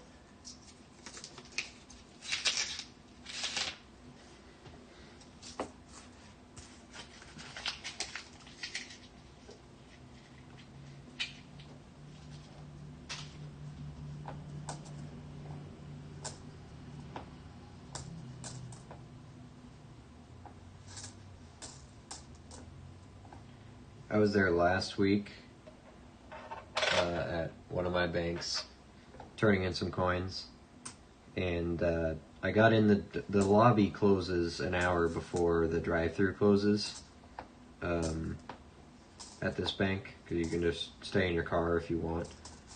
I like going in the lobby because, well, they have the coin machine and stuff. So I felt kind of bad because I got there, I didn't get out of work on time. So, oh wait, 2009, Philadelphia, by the way. I got out of work a little bit late, so I was rushing over there. I got in there, I got in the door like 5 minutes before the lobby closed, and then I had $half, which they count really slow. So I felt really bad, but also this was my last chance that week or something to get them in. So I kind of had to. And so obviously, you know, the counting went on for probably 10 minutes or so. It's a nice 60. Counting went on for about 10 minutes or so. So I was there, and then I had to go up to the teller and get it all turned in. So I was there probably 15 minutes past, or 10-15 minutes past when the lobby would normally be closed. So they had the door locked behind me and all that, and I was still in there. But they didn't bat an eye at all. They just didn't seem to care because it was me. They chatted with me as normal and all that. And when I was all set, the tellers actually had to send someone to open the door for me because, you know, they locked it. They locked it, and the guy said, "Oh man, you know, you're here quite a bit. You might as well work here." I'm like, you know what? Kind of thought about it, but I don't know what the bank's starting pay is. I imagine it's not that great. You know, nothing against bank tellers, but I don't think they get paid a lot. I said, I don't think you're gonna beat the pay on my current job. Although it would be cool to work here, I think, because I'm not bad with people or anything like that. So I joked about the starting pay, and I said, oh yeah, I forgot. It's not an actual what's the hourly rate. It's whatever I can get out the door with, right? That's what I get paid. He didn't seem to quite get that joke. I thought I was hilarious in the moment, but he kind of gave me a nervous laugh. I'm like, I'm joking. Chill out. That guy I didn't know too much, but all the other tellers I did know.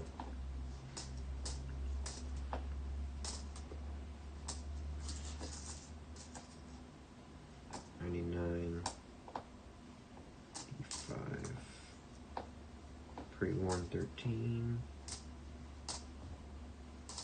21.19.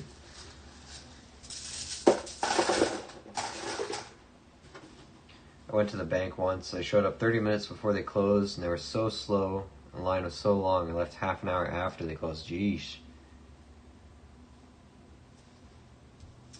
Yeah. Well, they say the lobby closes, but at least they're still open for another hour, so I didn't feel awful about it. But I did apologize to the tellers. I'm like, sorry I got here so late. And they're like, oh, don't worry about it. It's fine.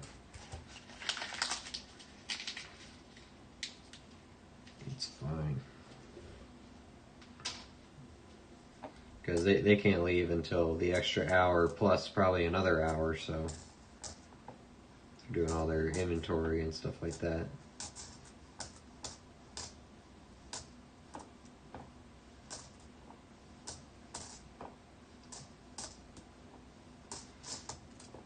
I just said, as long as I don't be annoying about this, it should be fine. 64, Denver. Might be something there. Got a little glance at it.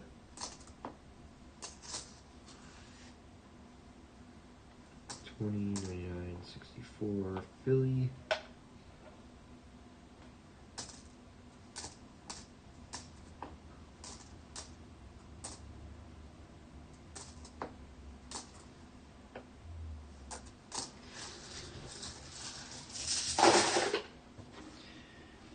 Maybe they could just let you hunt coins on your lunch break. I'm sure they'd love me cracking open all the bank boxes and and then gluing them back together after I look at them.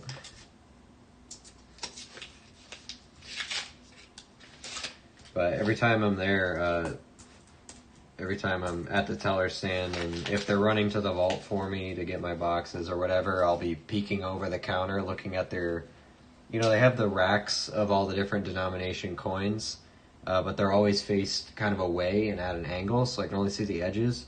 So I'm trying to look really close from, you know, behind the counter and behind the glass, trying to see if I see any like silvery edges.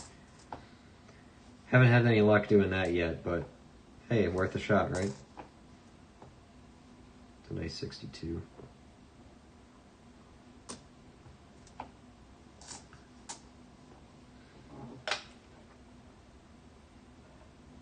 It's up there. Okay. But if I was a teller, I would be looking through my change constantly. 55, Denver. I'd have to bring all my own change to work so I could swap it out.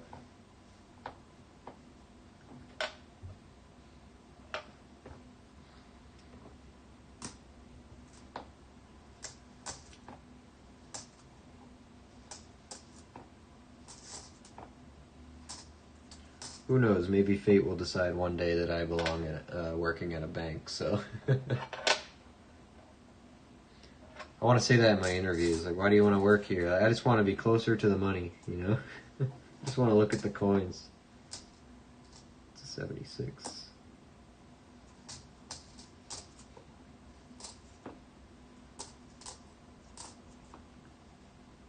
Oh, we got a hole through this one. 1960 with a hole in it. It's a very nicely shaped one too. It was like drilled perfectly. Weird spot for it though. Don't know what that's about. It's cool. Got a hole. Holy coin.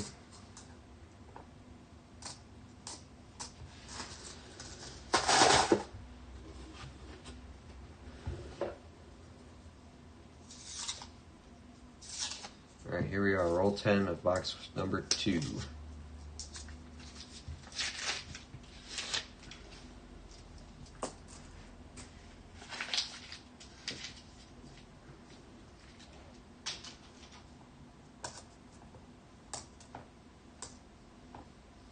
'64 Philly.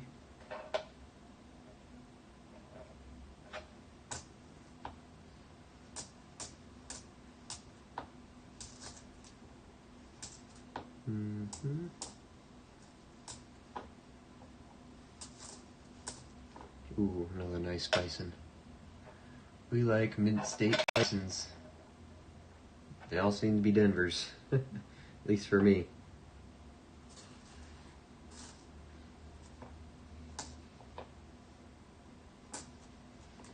Got a lot of good, nice looking coins in these boxes. I'm not crying about it either, I like it. Even though they're newer.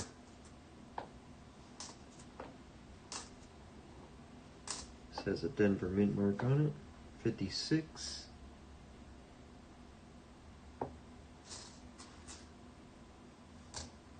Oh, and there's a 57.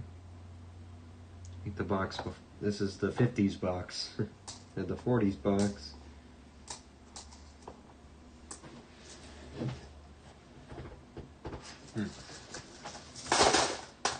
Alright, that was 10 rolls. Do an update here. Let's use up there. 276s and an 01. 01. 276s. Got a 2009 Philly. First modern low mintage. 01. Put that here for now. Okay. Now we got a bunch of 50s. 55, 56, 57, 58. Are they all Denvers? Denver, Denver, Denver, Denver. Look at that. Say it was a 55 Philly. That would be nice, but 5, 6, 7, 8, all Denvers. 1, One, and one. All right.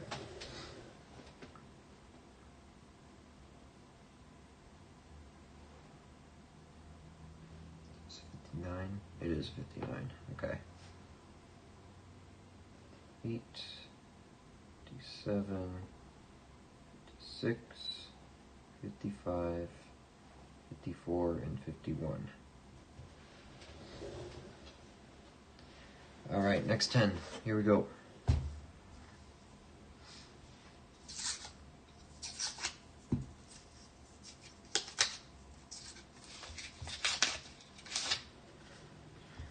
Oh, also for those of you who missed the beginning of the first box, I'll just say this again. We are going to have a giveaway coming out soon. I'm hoping to have it announced this weekend, so keep an eye on that. There's going to be 3 winners for it. I have some silver certificates that we're going to be giving away. The first place winner, this is all rough rules by the way, yeah, this is not set in stone, but the first place winner, them being the first person that gets selected for the giveaway, is going to get a silver certificate, some silver nickels. I don't know how many or what dates yet, anything like that. But silver certificate, silver nickels, and probably an older $2 bill or something like that. It's gonna be a little tiny care package kind of thing. Second place, I think, is just gonna get the silver certificate and the 2 without the nickels, and then third place will just get a silver certificate. But that is the plan. So I will have a short video out hopefully this weekend, if not early next week. It depends on how much time I have tomorrow. It's going to be a video about the silver certificate, a brief little history about it, what it means, what it is, you know. And then at the end there will be instructions for entering the giveaway. And then I'll also post a short after that will explain what to do on it as well. So that is the plan. So there will be a giveaway coming out soon. It was for the 100 subs. So I'm a bit late, but I wanted to pick out something, you know, I wanted to make sure I picked out something that would be cool to give away. So I think the silver certificates are going to be fun. I think it'll grab the attention of some people who maybe don't really know much about coins or currency. I think it's just a cool thing to have. It's a beautiful 63. Beautiful 63. Doesn't get much better than that. That's pretty much mint state. So yes, pay attention to that coming up here on the weekend or the next few days. I will try to get the video done tomorrow so I can announce it tomorrow, but life happens, so all depends on a variety of factors. But again, I don't do this full time. I have other things I need to do in my life, so we'll get around to it though. I have the certificates and I have the idea of what I want to do, so just need to finish the video and we'll be good to go. 2001. 98.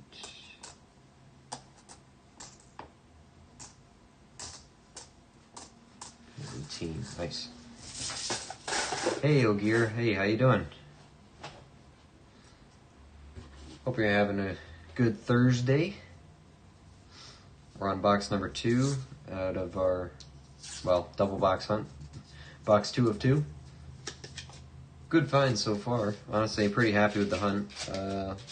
Lacking on the silver, but doing fine on the buffaloes, so we'll see if this box changes that or what's going to happen. It's an ugly 70-something.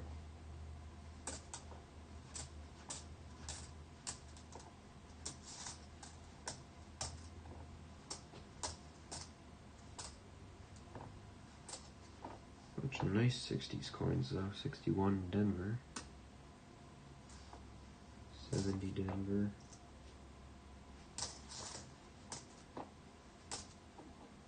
21.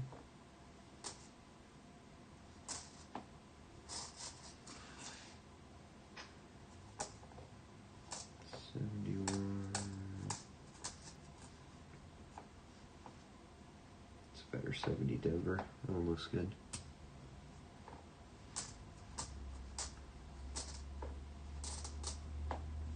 21.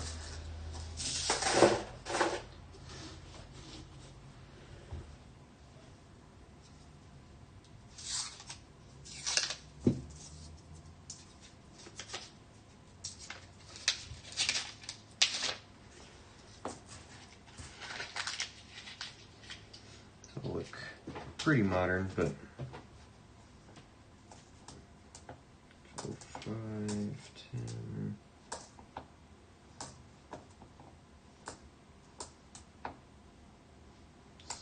Denver.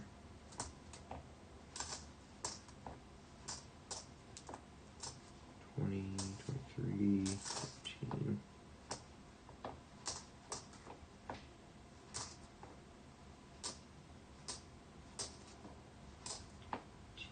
20.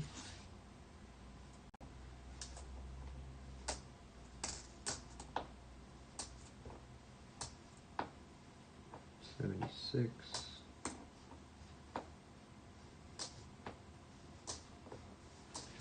Okay.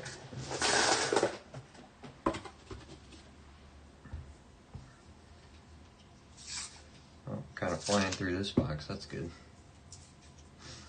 Not too much to pick out, but I'd say that's a maybe. Nope, just dirty.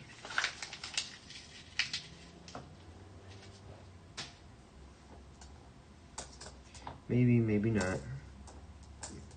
Leaning more towards maybe not. 64 Denver. Pre-scan. Throw it away. 99.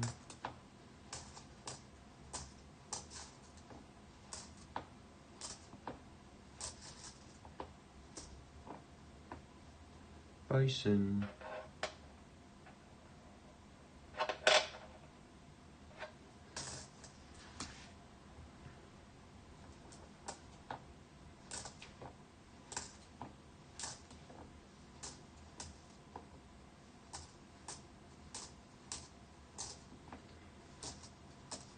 I almost picked out some really good, really cool, really nice shape $5 and $10 silver certificates as well. So I'm thinking maybe in the future, if people like the silver certificate giveaway, we might step it up a bit, you know? I don't know how big they made those. I don't know if they went into the $100 denominations, but if they did, that would be cool. And maybe, I gotta see if I can find some $1 gold certificates to start, because that $20 gold certificate was a bit expensive. That's gonna be a nice bison again, isn't it? Yep.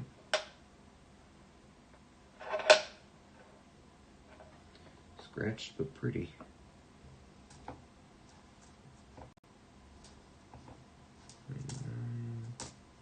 2001.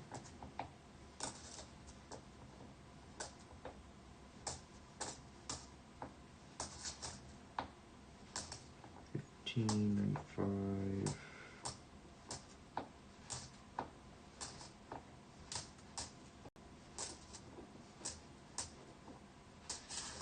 17.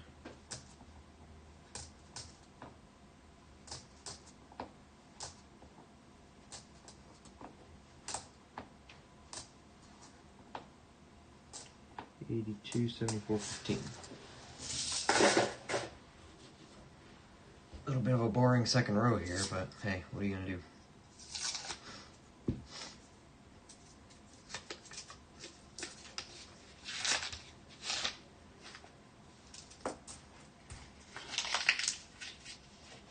$10 silver certificate. I've not yet added that denomination to the collection. Cool. Yep, they're out there.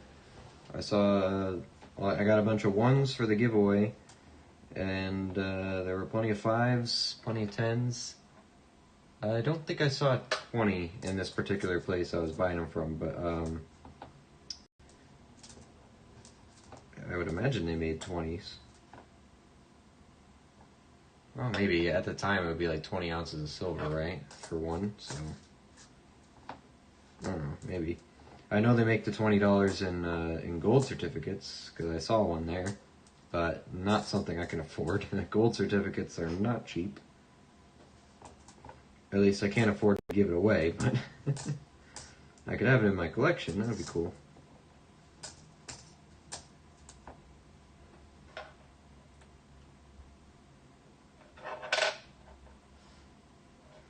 It was a 1922 as well. It was nice and old. But most of the silver certificates I have, I think they're from the 50s. Another 39. I think they were like 55s or so, but alright, double Monticello maybe? Nope.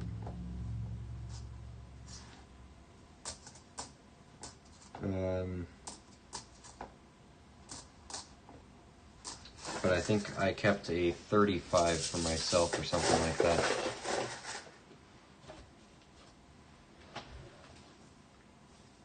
I got good deals on them, so I'm going to give them away. I was a cashier as a kid and found a 20 gold certificate once. It was dirty, beat up, had a hole in it. Coin dealer gave me 25 bucks for it. I was happy. Yeah, nowadays that with a hole in it, even though it has a hole in it, you know, it's at least $100 in awful condition. This one was $240 in pretty good shape, actually. Nice. It was still crisp. Beautiful 1922. They also had some Black Eagle silver certificates there.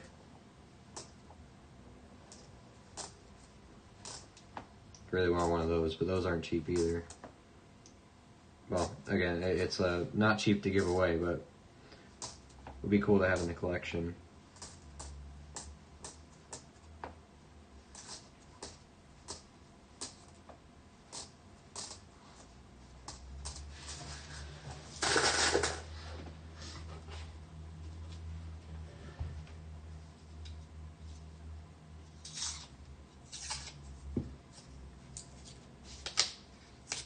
Oh, that away.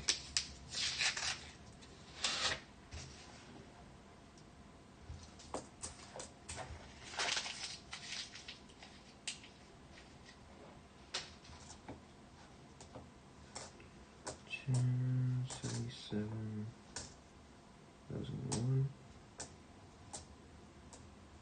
Denver.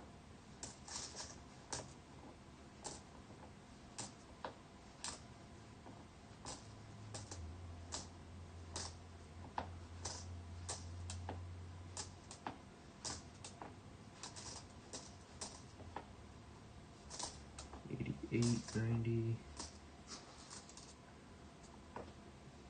2001, 63, Denver.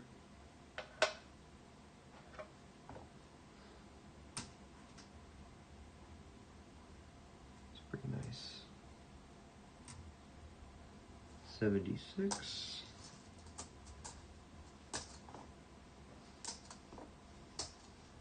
23, 16, 11, 86.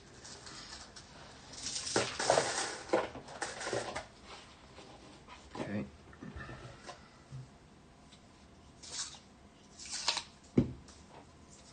Roll 20.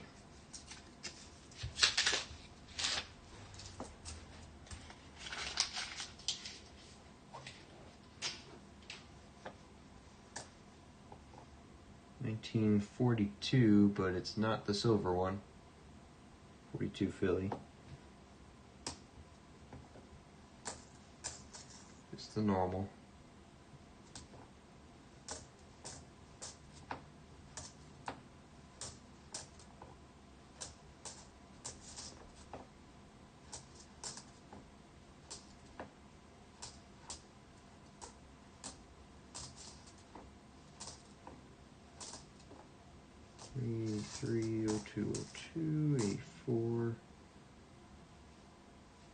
Denver, 76.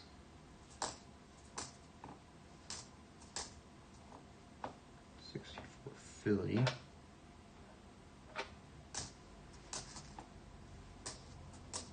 $12 and $99.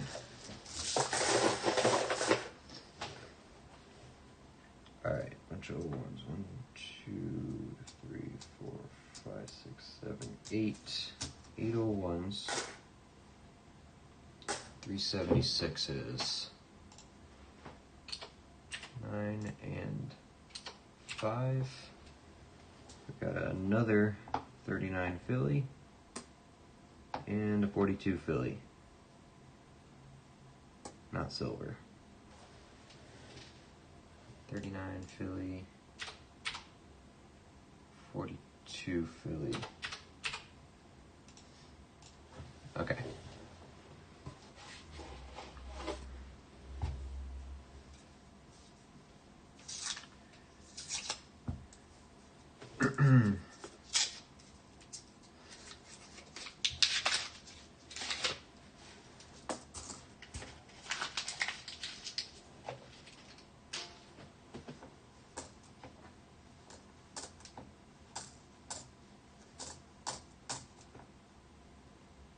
Nice 77.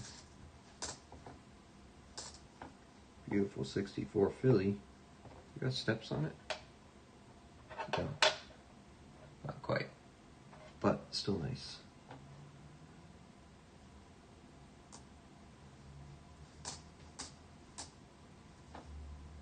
Denver.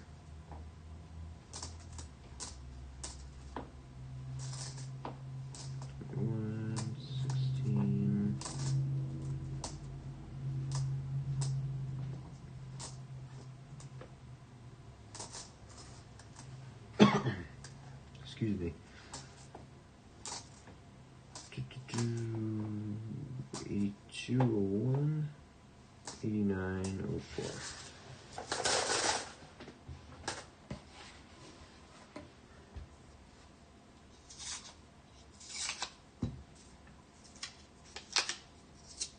Oh, shoot. There we go.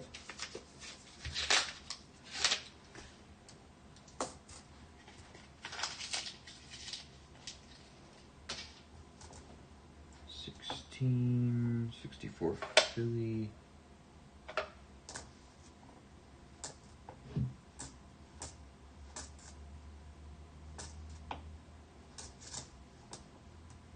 $5, that's a nice one. It's a Philadelphia one.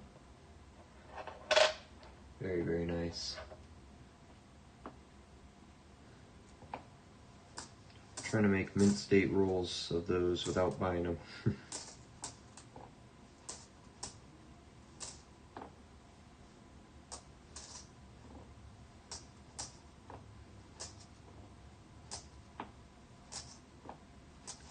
Three.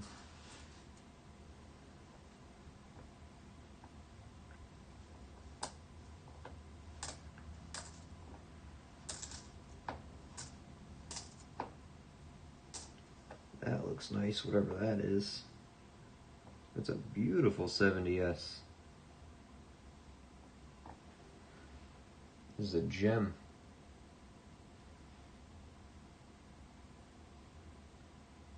Saw the back and does the camera like it? Camera kind of likes it.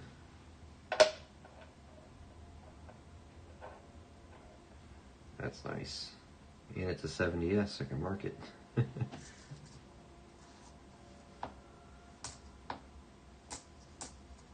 16 and 2000. Okay.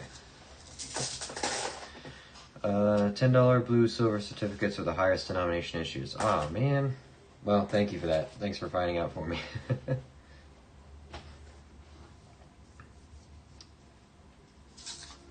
Kind of makes sense because I guess, you know, back then when silver was $1 an ounce, the banks probably wouldn't hold too much of it. So I guess it would make sense that they'd have a cap on the denomination there. It's a shame though. What does the gold cap to though? Is 20 the biggest one for gold, or do they go higher? Because 20 is the biggest one I've seen with my own eyes, anyway. I haven't really looked them up either, so.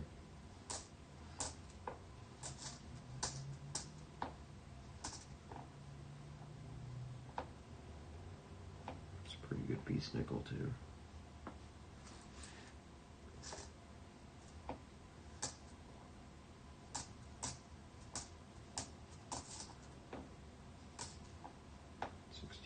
Philly.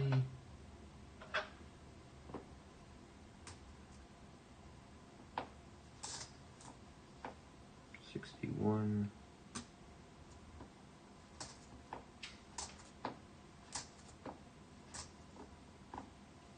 64 Denver. Another Denver. 58 Denver. 2000. And 2000. Book it? Yeah, it probably will be. That's nice. It's a gem.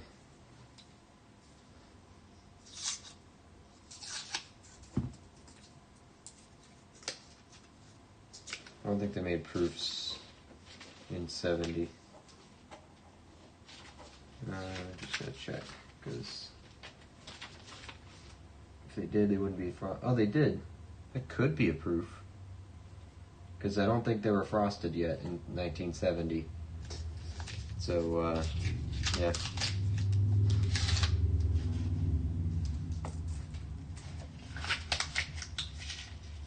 See another really nice coin here. What is that? Oh, it's a beautiful 64. What are we? We're getting some luck today with, like, gem coin. That's a 1964. Look how nice that looks. Steps are probably still gone, yeah. But the finish is very nice.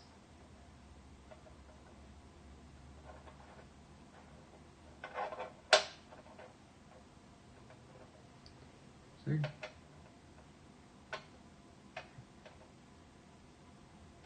that doubled? I think that's just machine doubling. That's not a double die. Monticello's got some machine doubling there. You see an NTIC there? I noticed on the O and it brought me back onto the microscope. So that's interesting.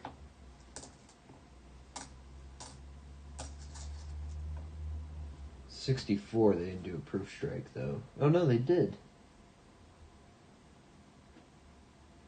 I really gotta learn the difference between proof strikes and others on these older coins, because they didn't frost them yet, so I can't cheat and just look at the, what they look like. You gotta actually look hard at them, because they were just struck with a different process and a different polished planchet. That's about it. No frosted foreground or anything like that, like it is nowadays.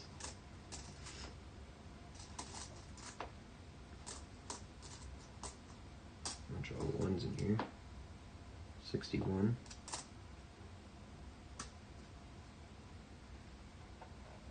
That's nice. That's a beauty find for sure.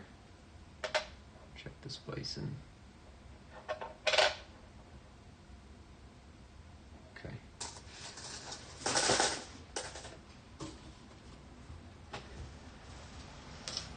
All right, this is roll 25, halfway point of box number 2. It might be silver. Oh, you look, the wear looked perfect and everything, but it's a 77 for some reason. Ever seen a 77 look like that? Come on, that's silver wear. That's not 77 wear.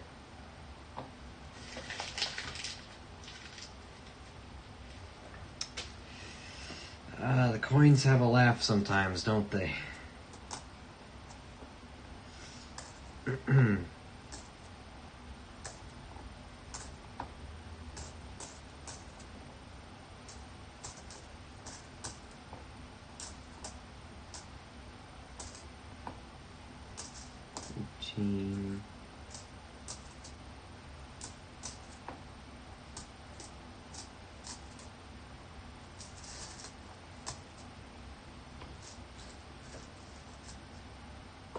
It's almost so bad that it's funny to keep.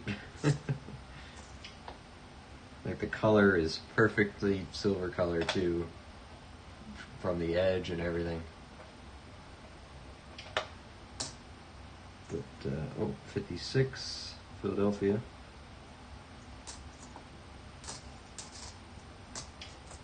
64, Denver.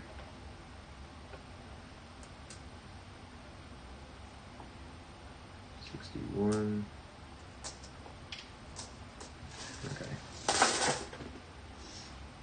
Looks like I feel.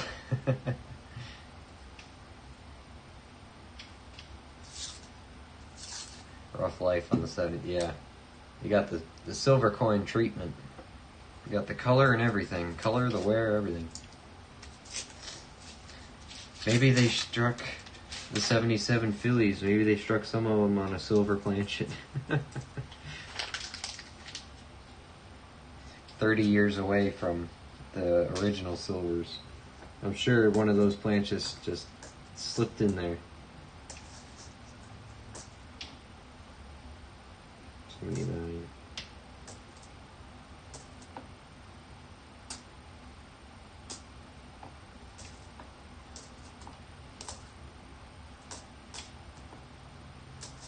Eight, 73, 87.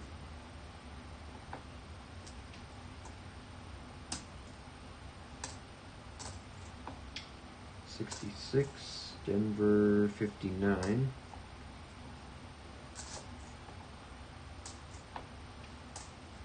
Denver 64. That one looked promising at the glance I took at it.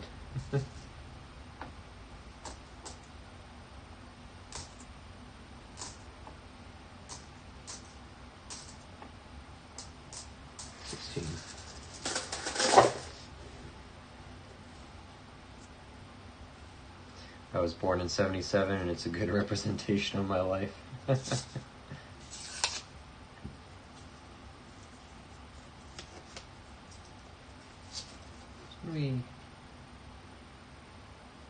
Oh yeah, we have the proof from 77 as well in the nickel.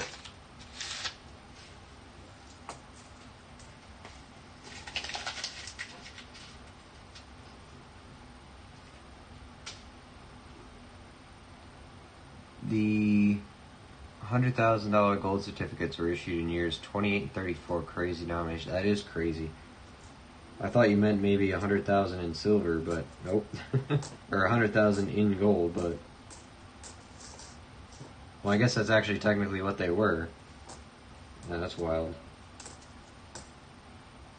Who would even use that? That's got to be just for the banks to trade gold between them, right? To transfer gold between them. There's no way actual people use those. Or like civilians used them. It's got to be for businesses and banks to move money around. Denver, 62.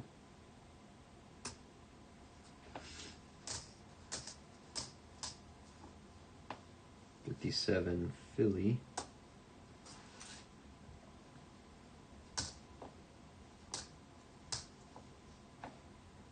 64, Philly.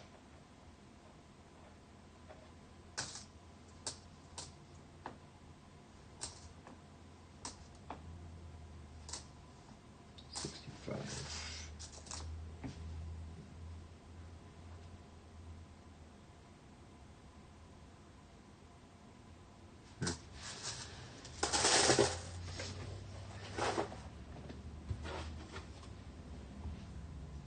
Let's keep going.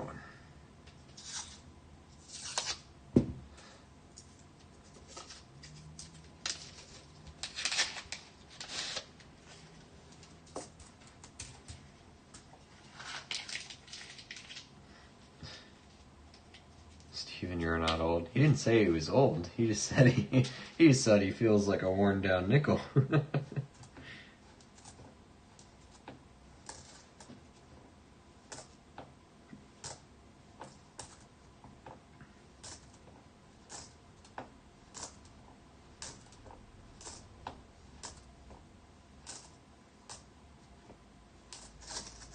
I think the same used for businesses or bank-to-bank transactions. Yeah, there's no way that, you know, the everyday American, even some of the Wall Street guys, there's no way they, on a day-to-day basis, needed to use a $100,000 gold transfer certificate, you know.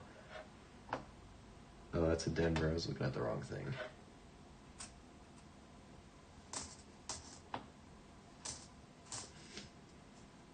$79, $73. Another one.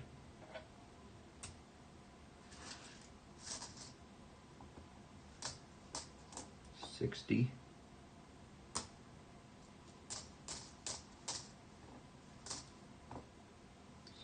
$63. Oh, it's got a little bit of machine doubling on it. Just a tad.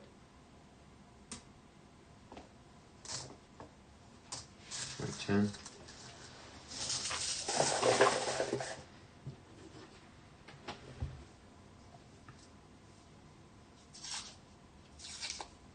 gonna say you cannot be old and feel like that. So I feel like that some days, and we're a little detached here. Ooh. It looks good. We got 2 in here. Nope, 60. And that's just super worn, 74. Oh wait, is that one? Oh huh, there was one. I messed the whole pile up, but there was one. There it is. Alright, I picked it out already, but 43, we need the Denver. It's a San Francisco. We'll take it though. I knew it. One of these edges had to be silver. There were too many in there. We did it. 43 San Francisco. It's ugly, but it's silver. Okay, we're back. Redeemed the last 2 boxes with these 2 boxes. Buffaloes and silvers.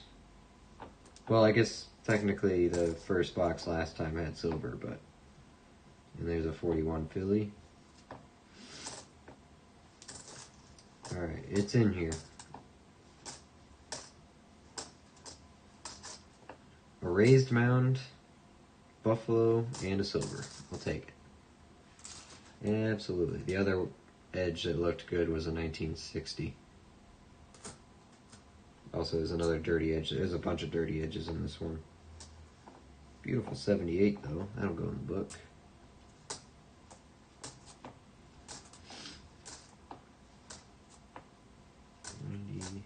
74.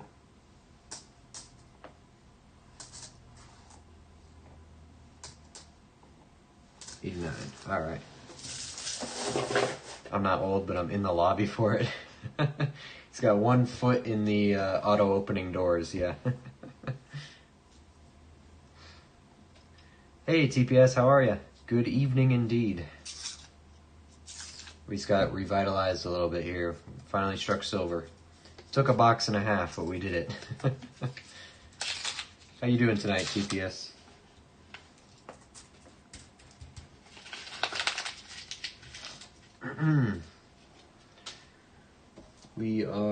This is roll 30 of box 2, so we're on the home stretch here. Last 20 rolls after this one.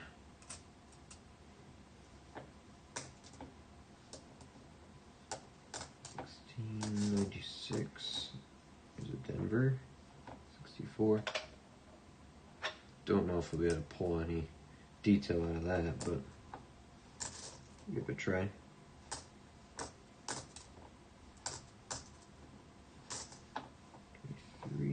64 Philly.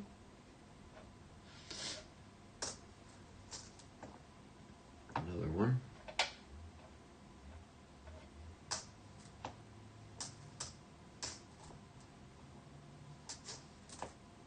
Bison.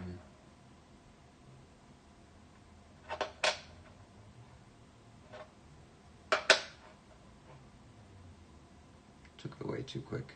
I didn't have time to look at it. 99, 81.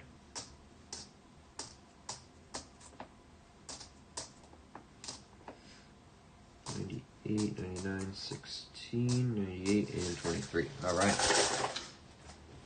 Doing well, just relaxing after a long day. This is the way to do it. It's the way to do it. You came just in time. We just picked out our first silver. The 1943 San Francisco up there at the top. It's ugly, but it's silver. And the other good find of the day, found a 1913 raised mound buffalo. Very ugly too. And there is no date on it, but it's the only date it can be. That was the very first design they did. So it's a early 1913. No mint mark, Philadelphia. But I don't have a variety one yet, so we'll take it. The other buffalo we found has a mint mark. No date, again. But I think that's a San Francisco in between there. I'm going to nick a date this one at the end, so stick around for that. 2009, low mintage. And one of these Canadians, this 1998, has a die chip on the D in Canada. And then the rest of it, we just found a bunch of beautiful, beautiful coins that's going to go into our, in our books. So a lot of book upgrades today. Some amazing, surprisingly good coins. But the hunt goes on. We still got plenty of rolls left. We gotta finish the box before we update any book spots or anything like that. Raised mound. What, did I say something else? Are you correcting me? I don't know if I said something else. Ugly silver is still silver. You're right. It's in there. It's in there.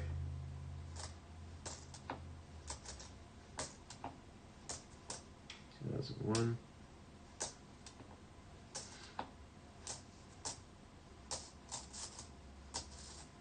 72 is a bison.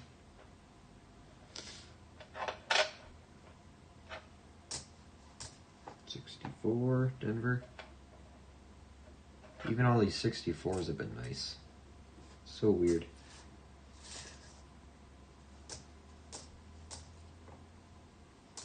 $70.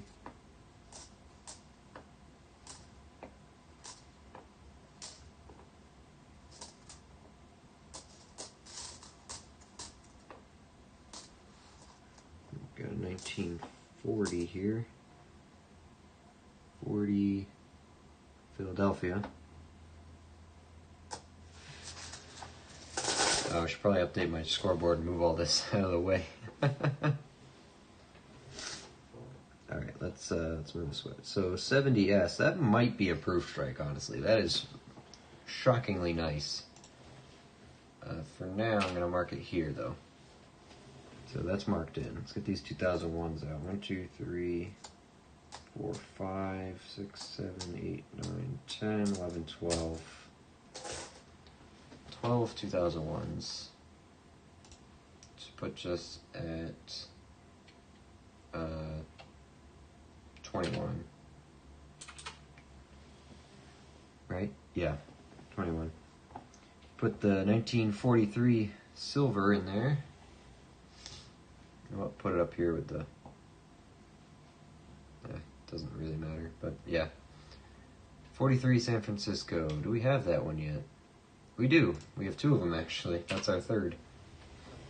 And then all these. A 1940 Philly and a 41 Philly. Those are the 40s. 40 Philly. Just forgot to do this. 40 Philly, 41 Philly. Put those away. 40, 41. Now we have 56, 57, 58, 59. 56 and 57 are Phillies, 58 and 59 are Denvers. 56, 57, 58 Denver, 59 Denver. Okay. 59, 58, 57, 56. Okay. Moving on. I found a CPU battery in my last nickel roll. Not exactly what I was expecting. It's about the right size, right? It's probably worth a little more than 5 cents. You might be able to use that. I was celebrating a raised amount. Oh, okay, gotcha. Any 24 dated nickels found? Not today. Nope. Except Steven asked to trade me a roll of 24 Denvers for a roll of 24 Phillies. Not Steven, Matt did.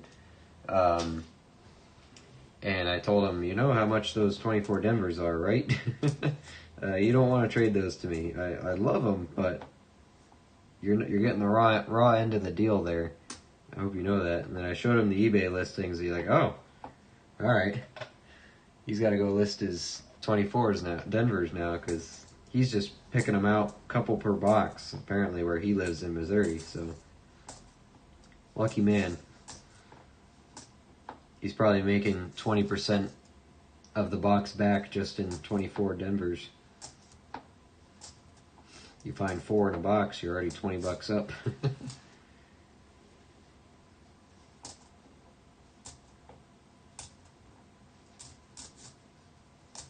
69 Denver, 23. So, but yeah, no luck for us today in the 24s yet.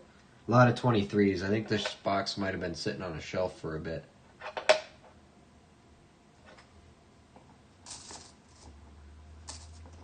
That's my consensus.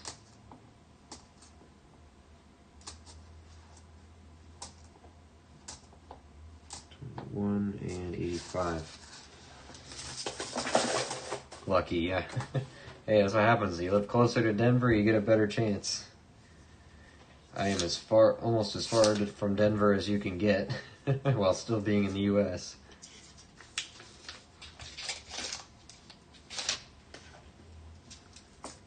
I think the only reason I have found some Denvers is because I bet you a lot of those boxes made their way to New York and stuff. And then they kind of spread out to here a little bit. 67.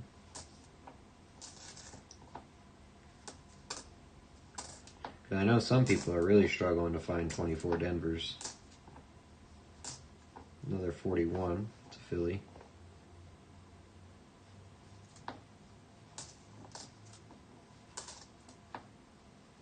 Beautiful 63. Don't see anything on it, but still pretty good. 64 Denver.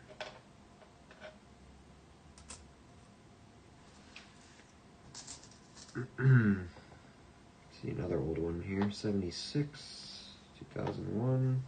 Here's a 53. It's a Philly.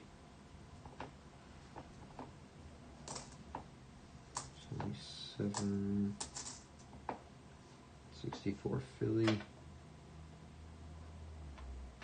$23.98. 95.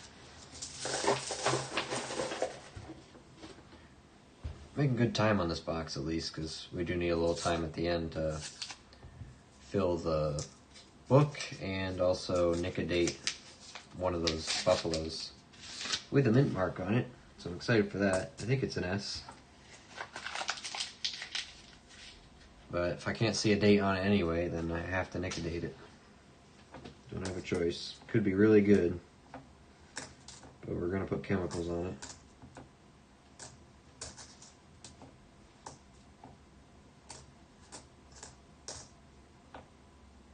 '52. Of course, the date is covered in junk. Where's my... I don't know where my microfiber is, but I gotta use something a bit rougher on this anyway. Oh, it came right off. Nice. I don't know what that was, but it's a Philadelphia 52. Look at that. PCGS cleaned. 52 Philadelphia.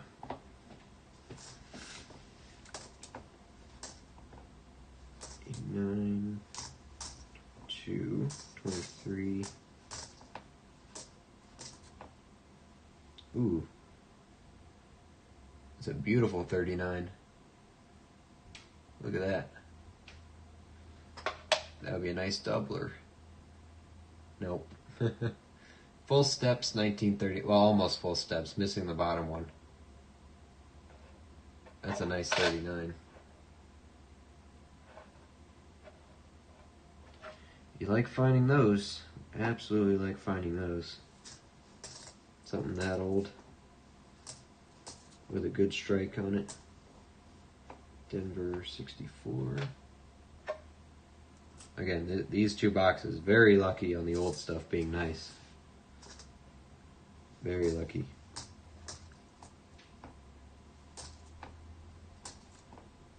'96, '93, 2006, '88, another 1941, Philadelphia as well.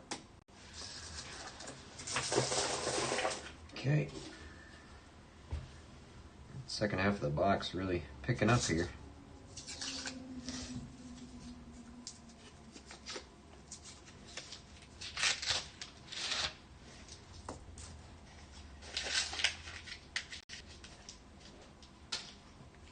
'20, '73. Oop, Denver 64.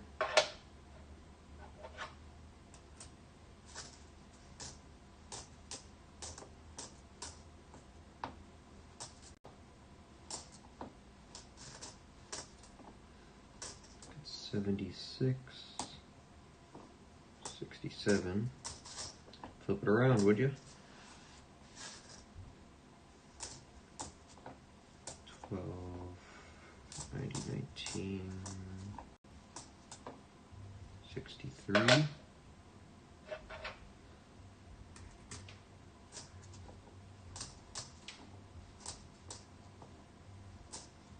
'88 and 2001. Give me that one. Anyone else find anything interesting coin or bill related this week? Anything in your pocket change or boxes, whatnot? What was your best find this week?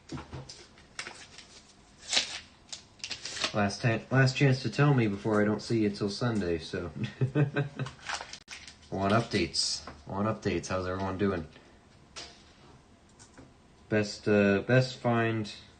collection find this week so far. That's what I want to know. And what kind of, for those of you who hunt, what kind of hunting are you doing this weekend? What do you have stocked up? I know we got a bunch of people stocked up on nickels, stocked up on halves for this weekend, ready to go.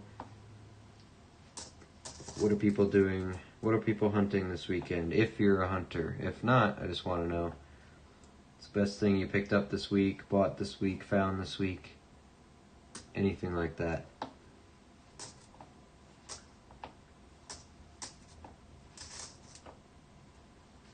I think personally on our end, best thing we found this week, well, not counting today here,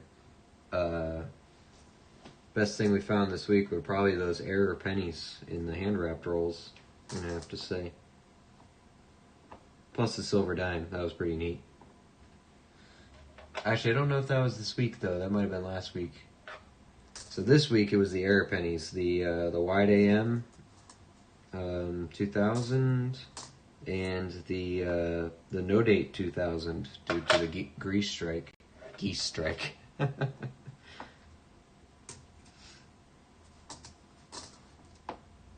Goose strike. 99. Maple received a 43 PS and D. Nice. A full set of steals, huh? Not bad at all. Janello stocked up on nickels and pennies. Okay, I didn't know about the pennies. And halves. Nice. Honestly, I've been loving doing pennies lately. Been loving it. I heard back about my coins order on January 10th. They said it's still coming. That's all they said? I would still be kind of disappointed. Or angry. Or both.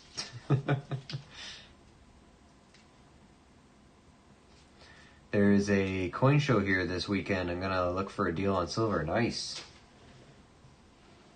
Hey, do a video of stuff you pick up. We'd love to see it. 54 Denver.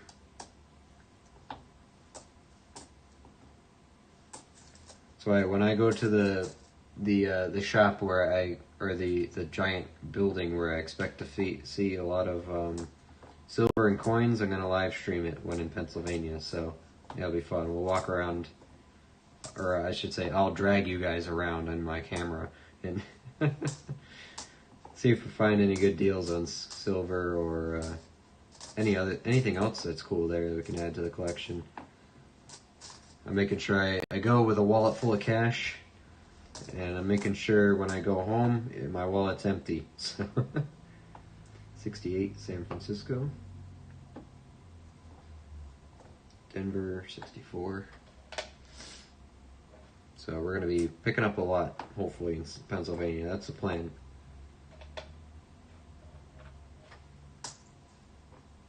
$20.64 Philly again. 64 Denver. A little tiny mint mark. 2001. 22.90 0520.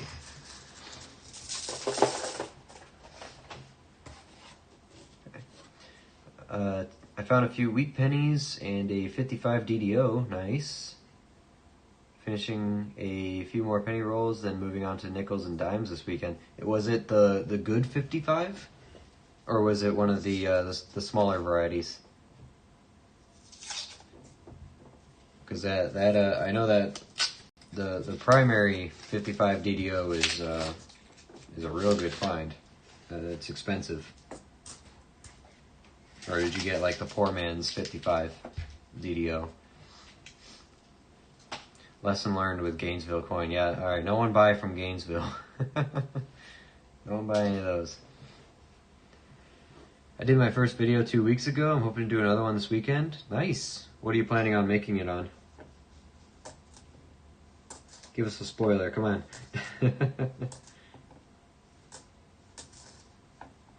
63, it's Denver. Give us the insider tip. 76. Ooh, and the nice bison. We like these. Brand new, kinda. Pretty scratched on this side, but I like how the back looks. So. It's all about the back in most aspects of life. I'm gonna stop right there before I get in trouble.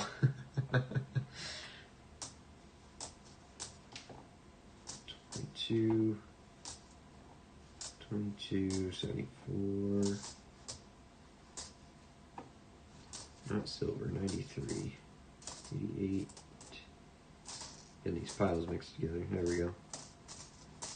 89, 80, 77, 86. Okay.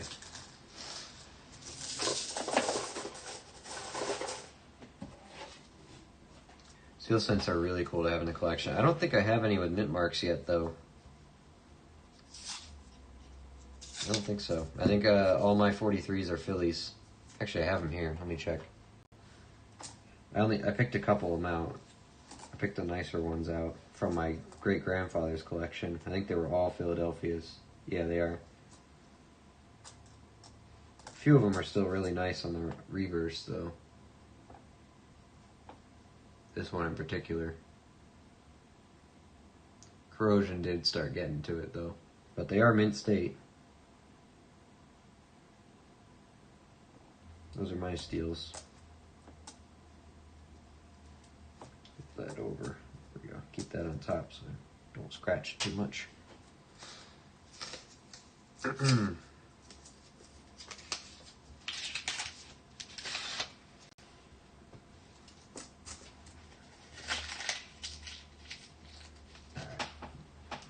Keep it going. Almost done. One more roll and then we'll be on the final 10. Ooh, it's a nice 56 Philadelphia.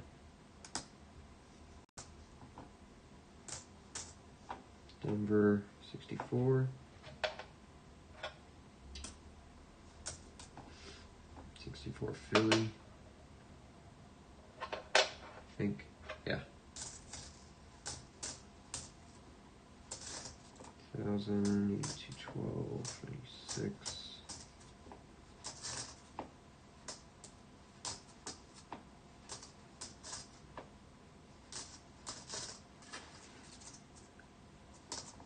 $14.03, 81, 23, 15, 21, 15. All right.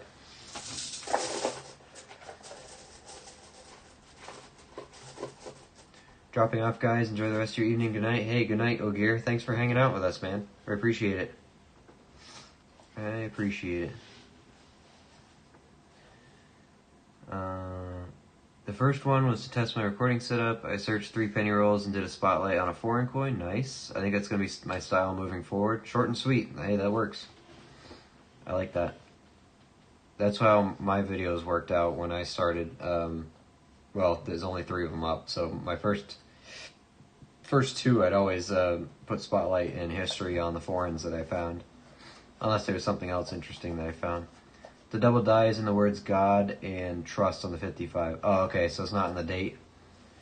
Yeah, the 55 DDO on the date is worth big money. Big money. Actually, hold on. Red book.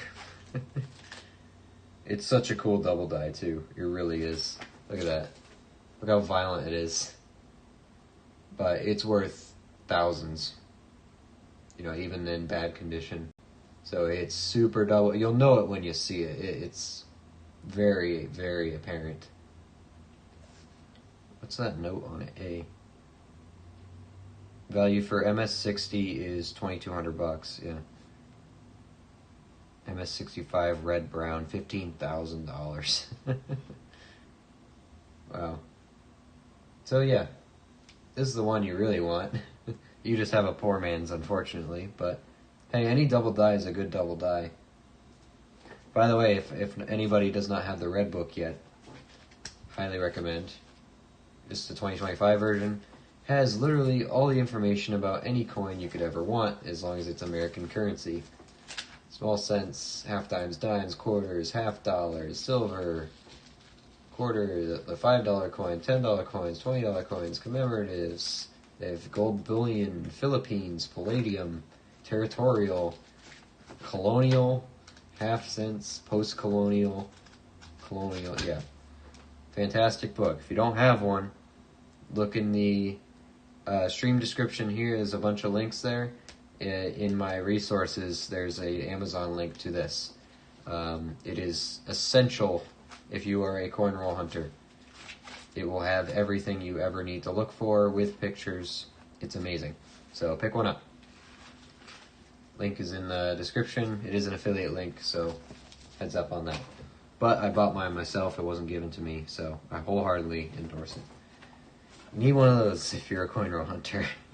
Or just an enthusiast in general. You know, Steven reads his like a book, so. But I remember before I started my first $half hunt, I did read like the first couple pages of the $half section, just so I knew what I was doing, you know. So, pick up a red book if you don't have one. They're not too bad on price-wise either. It was actually on sale last time I looked, so click the link, see if it's still on discount. And if you buy one, I greatly appreciate it, but all that money I get from that just goes right back to the channel, so it'll go into giveaways and all that, so I don't keep any of it.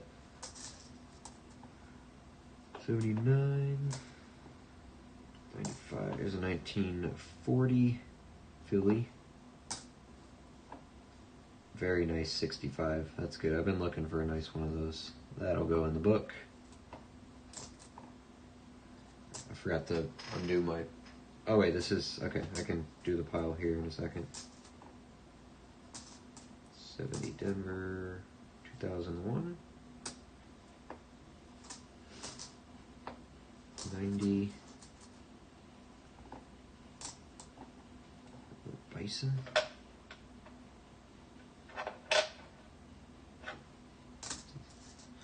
Nope, mine does not look like that. No, you'll know it when you see it, that's for sure. Something I can advise you though, TPS, I'll show you here in a second. A fantastic website if you run into varieties like that. Let me get it up here.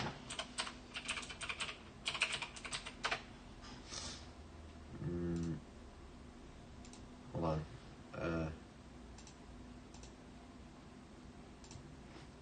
Hold on. There we go. Okay.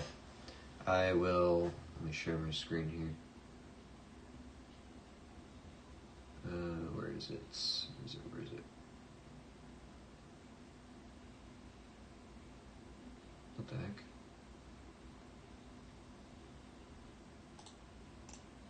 Oh, maybe it was this. Okay. Here you go. This website is called Variety Vista. Essential if you have run into one. So basically what you'll do is, these are all the coins that can have varieties, right? You're going to look at Lincoln cents, whatever the year range that you're looking at, so 1909, 1958 in our case. Go to DDO listings, find your date, 1955, I'm guessing it's a Philadelphia that you have, and then it will show you all the known varieties of the 55. So obviously the DDO one is the primary one, this is the big one. But if you're doubled just on God and Trust, like we would start with probably DDO2 here, and it'll show you a bunch of pictures of what DDO2 looks like. So you compare your coin to all these photos. This is as if it was new. Yeah, stage A is as if it was new. Stage C is if it was wearing down more. So you can kind of see what it would look like depending on what the condition of your coin is. They don't have a stage B for this one, but if it's not that one, you'd move on to another one. Oh, you say God and Trust. What are these ones? That's on Liberty. These are proofs. I don't think you have a proof. Yeah, so PRs are proofs. So it would be one of these top threes you have, unless you picked up a proof. But Variety 1's the expensive one. It is violently doubled. This you can see with your naked eye, no problem. You'll know exactly what it is. But Variety Vista, fantastic website. So definitely use this. I'm meaning to. I'm gonna put this link actually in my. It gives me fit sometimes. There we go. I'm gonna put this link in the stream description because I've been meaning to do that as a resource. Fantastic website for all of you who are hunting and you want that. So turn that back off. There we go. Let me see. Stream description.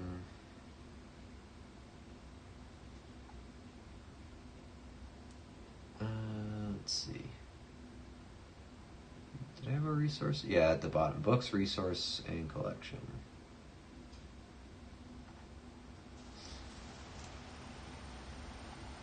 And you know what? Keep it up top. No. Maybe not. I'll put a link in the stream description. Give it a minute to update, and it'll be there. It'll be in the resource section, right above the red book.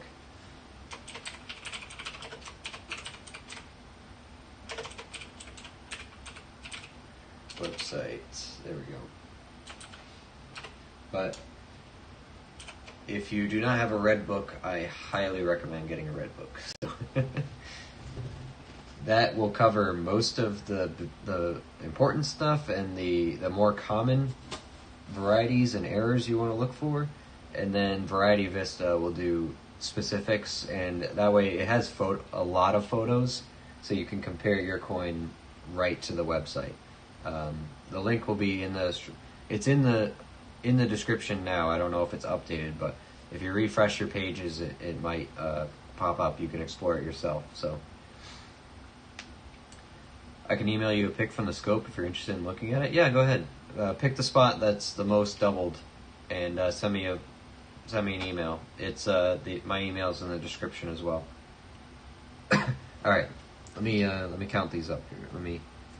We got 10 rolls left, but I gotta clean this up. 476s, 401s. That's easy enough. Oh, whoops. Excellent handsome. Okay. 476s brings to 9. 401s, 25. 68S, we're gonna mark that one. Another very nice one. Okay, now all these. Alright, 40s first. Oh, the beautiful 39. 40 Philly, 241 Phillies.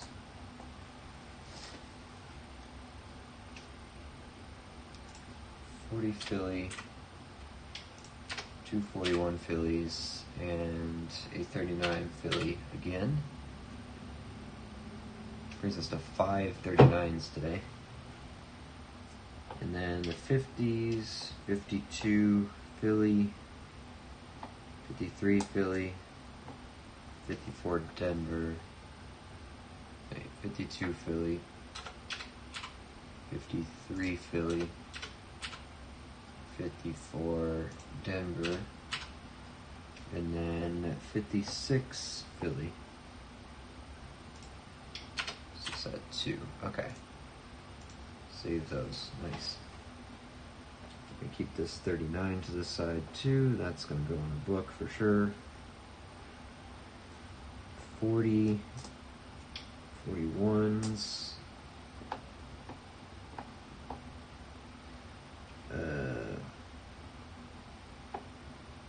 53, 52. I think we have all the 50s except for 50. 1, 2, 3, 4, 5, 6, 7, 8, 9. Yep, just missing the 50 itself, which we most likely will not find. Okay, save that list. Good, moving on. Last 10 rolls, here we go. Here we go. Home stretch. Hoping for another silver or buffalo for the road. But as of right now, I'm pretty satisfied with this hunt. Not one of our craziest, but it produced when it needed to. Here we go. And then I'll check my email here in a second to see if I can get that photo.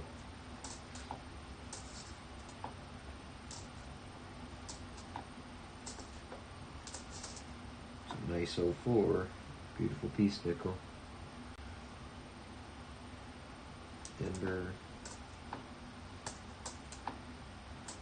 That's an 8, 61,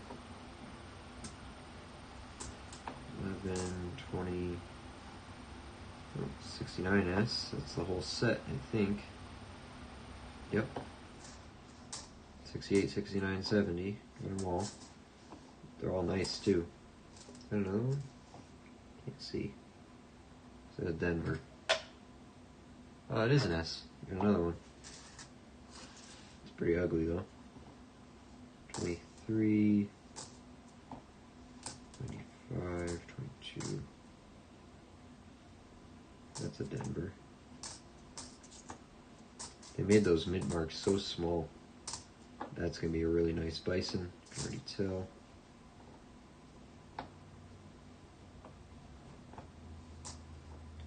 Mint State, yep, there it is. Oh, it is kind of scratched. Still nice though. Still nice. Alright. Did you send me that email or do I gotta wait a minute? Let's see. Oops, wrong one. Wrong count. Come on, let me switch. Really? Oh, there it is. Gmail. Oh, didn't get anything yet. I'm waiting. I guess you gotta take the photo too, huh?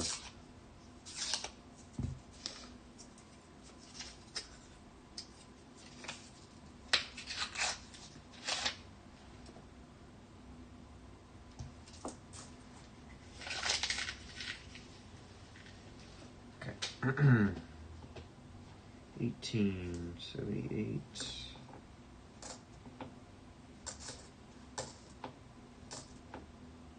76. 76.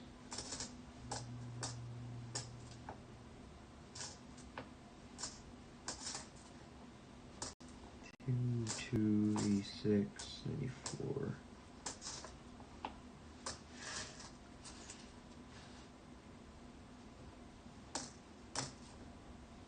1001.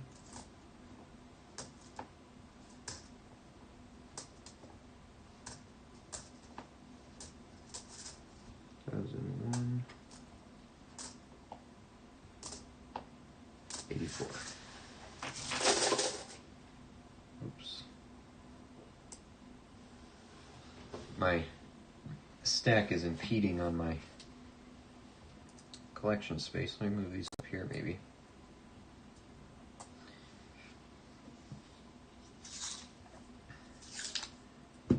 Let's move these over here just for now.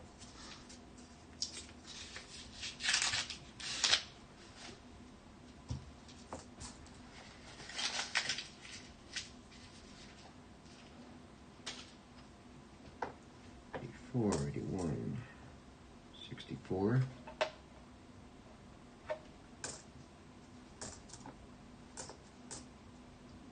1, 1,000, 5,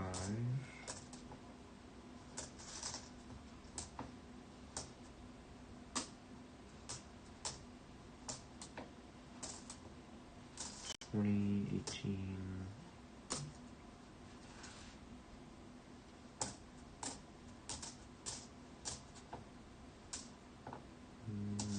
18, 23, 23, Denver, 61, 78. Roll 7.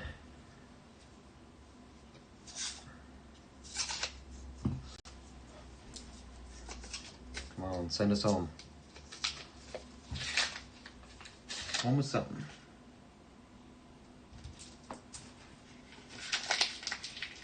Kind of tell by the edges. Oh, yeah. That's silver. So you can kind of tell by the edges, but those edges look clean. It's a silver colored silver. It's not a green silver. We'll get to it. We'll get to it. It's silver. We're not going home without another one. That's nice. It's a beautiful 63 Denver. That's pretty. 83, 83. I had to peek. I had to peek. I saw it. Had to peek at it. There it is. Take a look. It's a nicer San Francisco mint mark. Is it going to be the same thing, a 43? Oh, 45 this time. That's a more silvery silver. 45 San Francisco. Much nicer. That looks better. Again, it doesn't matter. Still silver's silver, but oh, and I dropped it, and I ruined my nice bisons. There we go. Walking away with more. That's what we like to see. Maybe a little bit more for the road. Can we get any greedier? Denver 64.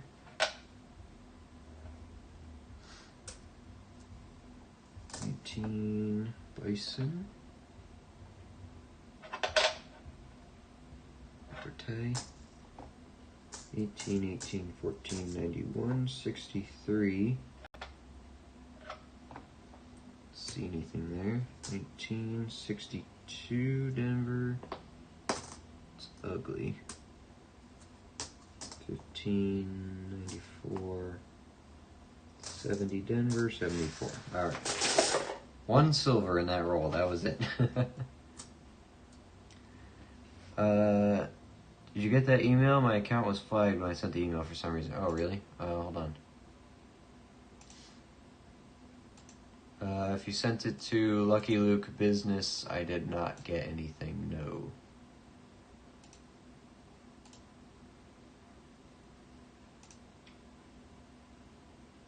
Hold on. But it is struggling to load stuff. Oh, no. It's good. I can check my spam, actually. Oh. No. What the heck is that?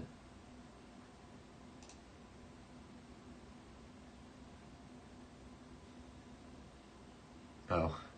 Some scammer that's trying to send me a receipt saying I bought Bitcoin from them for $800. Yeah, nice try, guys. Delete forever, thank you. Yeah, it's not in my spam or anything. Give it another go, maybe? Sorry about that. But yeah, there we go. Silver. More. Give me more. We got 6 rolls left. 6 rolls. Lot can happen in 6 rolls, right?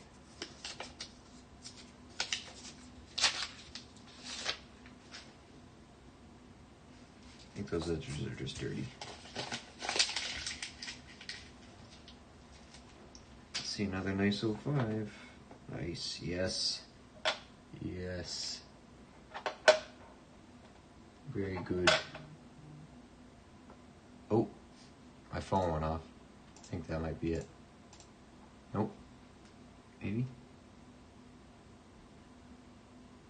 Oh yeah, nope, there it is. Okay, it came through on my phone. My computer hasn't updated yet.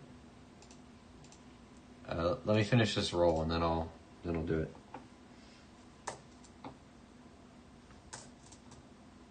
One thing at a time. If you don't mind, I'll show the picture on stream too, so we can all look at it. 51, Philadelphia.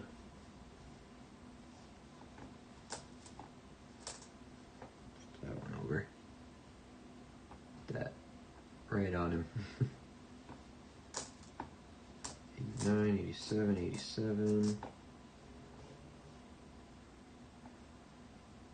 Gotta start collecting those too. Need full rolls of everything, so. Or of all those. 72, 95, 95, 23, 94, 22. 80, 70, 64, Philly.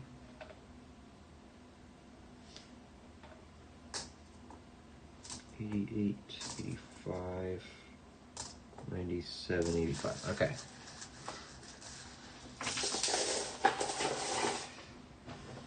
No rush. Thank you for letting me share with you in your stream. Oh yeah, no. All the time. That's what I do this for. Is it really not? Alright, hold on. Let me reopen my Gmail. It's having a fit for some reason. Why is it not on here? What the heck? Spam? Nope. It's on my phone. Hold on. Let me make sure I got the right account here. Oh, it's the wrong... Duh. Okay.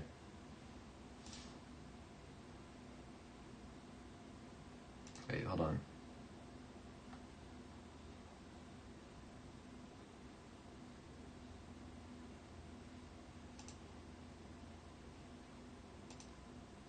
Oh, yeah. Wrong Gmail, that's why.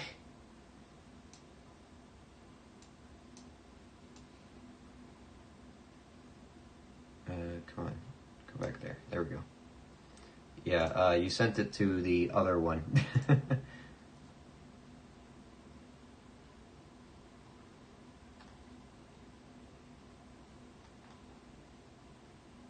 Yeah, I forgot. I didn't really consolidate my emails very well, so now I accidentally have two emails. Like, stuff gets sent around, so... one is the 55 penny and the other is the 15 dime. Okay.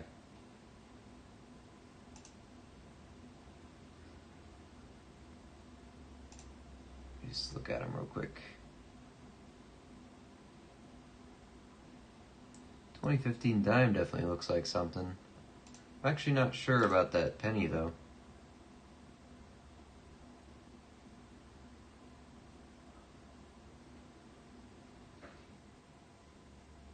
I would doubt the penny, honestly. And that's not to be like... I'm not too sure about that one. Oh, hold on, let me show the property. Yeah, okay. So I can show this. This is the photo he sent me, but this one, it's tough to tell. It definitely looks like it's not a shadow, so the dime I'm not sure about, but this is a 55. I don't know about this one. Let me see. 55. Let's assume maybe DD03 or something like that. This is very faint stuff. And on Unum, not that one. Because it's got to look... It's the same thing, just punched again. I'm not too sure about this one. Because I get this shadow on my coins too under the microscope. If you can see it with your eyes, I know it's going to be hard, but if you can see it with your naked eye without the scope and it's still there, then I would trust it more. I would trust it more. Oh, that's a bad joke. Yeah, you can unsubscribe now. But I see this sometimes on my pennies, and I think I get it as a trick of the light sometimes, the shadow from the microscope light. But I could be wrong. You could have something faint here. I'm not sure. But the dime, we can look at the dime. What is that, 2015? Let's go back home, Variety Vista home.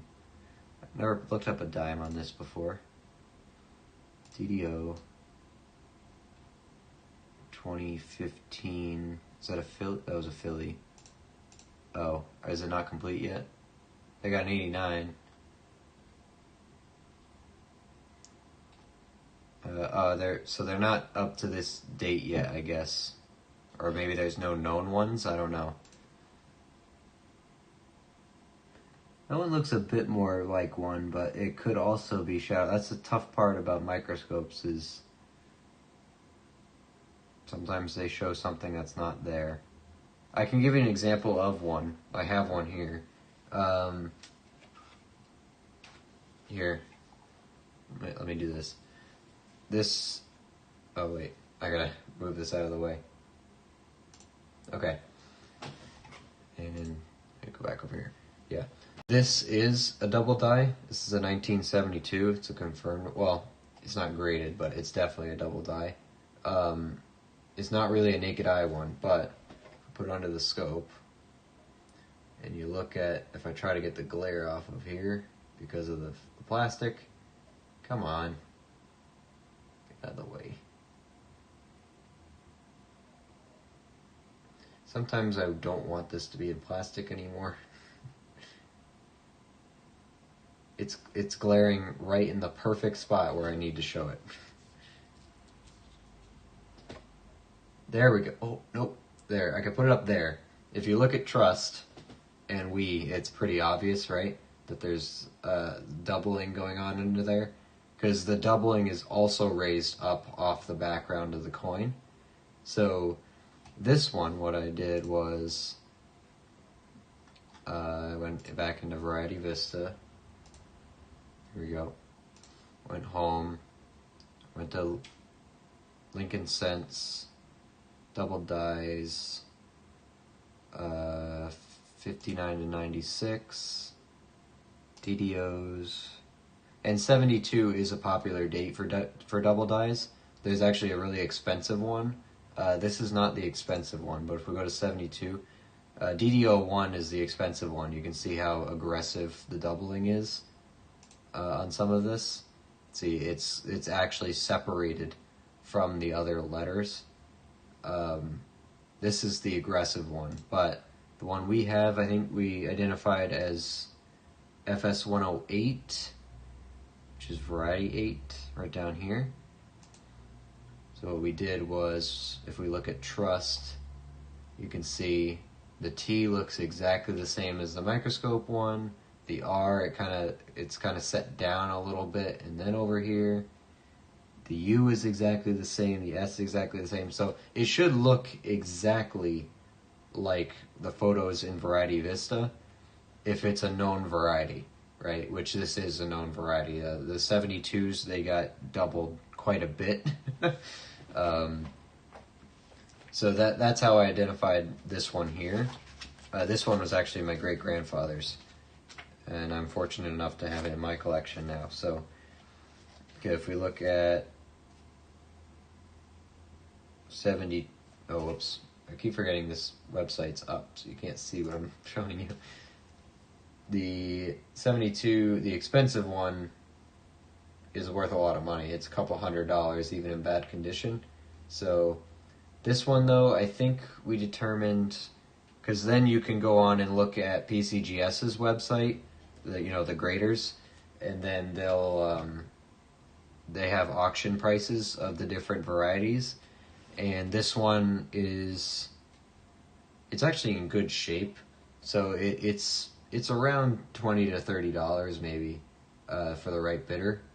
So just that one penny, you turn it from 1 cent into 2,000 to 3,000 times face value. So that's a definite double die. So I use that one as an example, but I think what you have, and I know it's not what any coin collector wants to hear, I think you have microscope shadow going on, which my microscope tricks me like that all the time on pennies. Actually, I can probably get it to do it. Usually it's on the back. Oh, it doesn't, not really on the shield sense. Here's another 72 I have. Yeah, if you look right here, look at the top of the S and T in states. See how there's an extra line there? Actually, above all the letters. That's actually shadow. It's actually shadow. Ooh, I see another silver one, I think. Nope, it's just filthy. Dang it. Because as soon as I take it and then I pick it up a little bit, kind of disappears. You can rotate it, put it straight up and down, all of a sudden it's gone. I put it upside down. Well, it's back because it's on the other side of the light, but yeah, that is a very common shadow depression. And it's also, there's very, very slight variation in the coin right around that area because there's a lot of pressure coming down from the die. So just a tiny little microscopic change in elevation on the coin, as soon as light hits it in the right angle, it makes it look way more, it magnifies, the imperfection of the coin, I guess, is the best way I can describe it, right? So, I don't know why I had this one out. It's just a really nice 72, I think. Yeah. I have my my Purdy 72 here as well. Look at this one we picked out. Rose Red 72. It's a San Francisco as well. It might be a proof strike. I have to figure that out. Nice rose red. I like that one. Sunset. We also have our varieties, or our errors. This is a Greece error, 2000. The date is almost gone, but you'll notice it's a. It pretty much has all its details, very sharp details. Sorry, it's in plastic. It's going to be glaring a little bit, but you can see how sharp the details is. So this coin has not actually really been circulated. That is from buildup of grease on the dies, and when the grease gets in the way, the grease does not compress, so it will actually stop the die from punching hard enough to make it visible. If I hold it in the angle light just enough, you can see it just right. That little impression left on it, but otherwise it's just gone. So that was the first error, or second error we found. The first error is another 2000 actually.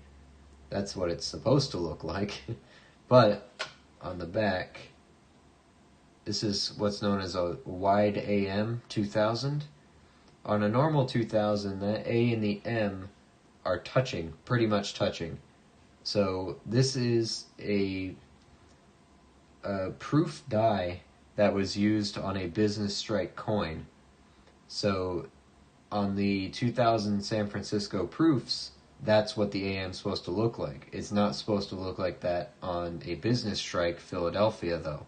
This is a Philadelphia coin, and it's not, you know, a proof planchet or anything like that. So that's what's known as a wide AM variety, and these are worth 15 to 20 bucks. This one's probably worth 20 because it is in pretty much uncirculated condition. Yeah. Again, nice little coins. I like looking for that stuff. But you learn more. The more you do it, the more you learn. So everyone makes mistakes, but I think that's what you're seeing. And I'm not trying to just shut you down. I'm just trying to be honest with you. So no one wants to hear that, but you know, now you know for next time, I guess. 63. Yeah. I see what you're saying. Okay, yeah. Rotate the coin on the microscope. If it's not real, then the shadow will disappear. Yeah, exactly. Thanks for taking the time. Yeah, no problem at all. Moves coin from DDO slot to regular 55. Yeah. Don't worry. When you find a DDO 90, when you find a DDO 55, you'll know. It's obvious. So, and if you're coin roll hunting like I do, you're gonna pick it out of circulation anyway because it's a wheat penny, so it's not like you're gonna miss it, right? And what I do is, for the ones that aren't wheat pennies, I just have some. I have a list of dates just in my head now of dates that have valuable varieties, really, or easy to check varieties that I can do real quick, that are worth looking for. So. And some I just find by accident that I just happen to put under the microscope, like this this Canadian, the 98. I would not have seen this die chip on the D there. It's not a scratch, it's a die chip. Extra material left behind the die. You can see it's attached to the D, it's raised up off of the surface in the back. So it happens when extra material gets stuck on the die or whatnot, and puts a hole in the die technically, and it punches out a, you know, extra little piece. So I wasn't looking for that when I put that under the scope. I was just checking the date on it to see. I couldn't remember if it was the Canadian 96 or 98 that has the closer number up to like touching the letters and stuff. So sure enough, when I put it under the check, I'm like, oh, there's a die chip on that. That's my first die chip, actually. It's not even an American coin. But I collect Canadians anyway, so I would have found it eventually. But it would have been sitting in my collection for a while without me knowing it was a die chip. But yeah. Also, when I started, I thought that, you know, even the smallest little bit of die wear was a double die, and I would always get excited. And then I learned. Not everything's a double die, as much as we love it to be, you know. There is natural die wear that creates a double die appearance, but it's not an actual double die. It's actual toning. I thought that was dirty, but that is toned. Orangey, yeah. It's not dirt, it's toning. 2003 orange, it's shiny. That's a keeper. Yeah, it's a keeper. Oh, 2 beautiful 61. Why did that date look weird? I guess it didn't. That's a nice 61. Man, we're really doing good for the book today. We're going to have, hopefully, some updates at the end here. 2008, 90,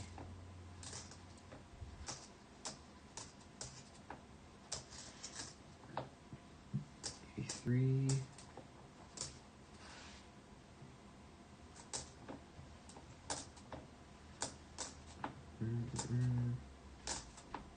77, 23, 76, 387, 88, 07, 89. Okay. Last 3 rolls, here we go. Final stretch. This is what makes it all so fun. I love learning about these things. Yeah, it's stuff that you would never know about unless you really dove into coins. The general public has no idea about this stuff, but it's the point of a hobby too. You know way too much about stuff that doesn't matter. But it's fun. That's the idea. And I found the best way to learn, you know, because I had to start somewhere too. And I'm still not an expert. I'm only a couple months into this, but the best way to learn was to keep hunting rolls and keep running into stuff that's unfamiliar to you. The best way to learn is to just have it fall in front of you, and you have to figure it out.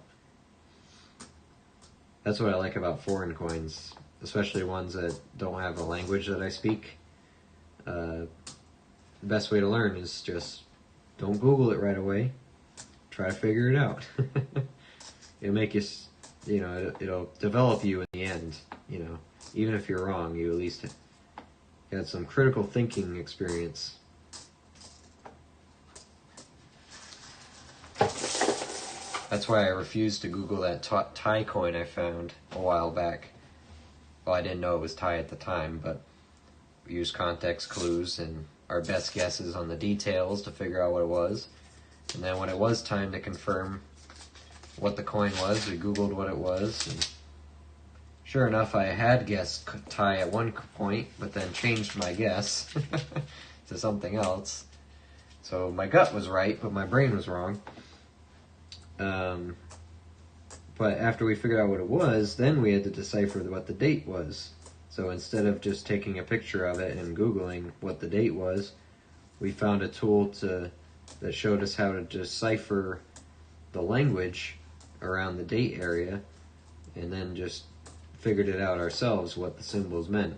And then obviously when we were done, checked my work with Google, but it was a lot more fun trying to decipher it and figure it out ourselves than it would be just to Google it and then Google the date.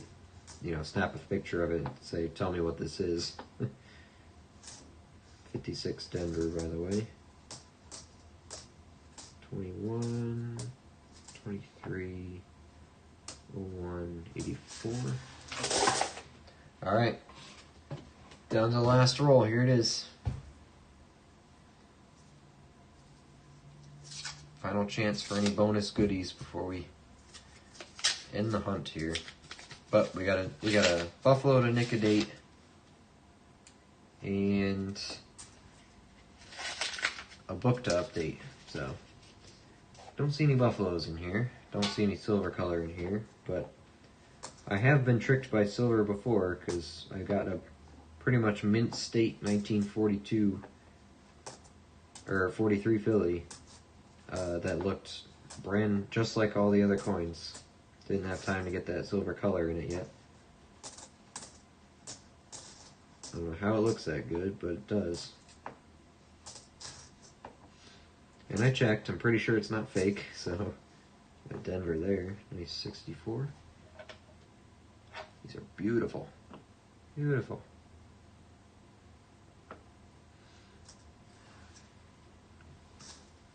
Alright, last couple. 07. It's older. 64. 21. 96, 94, 2010, 83. 89, 23, 91, 05, 97, and 86. Alright.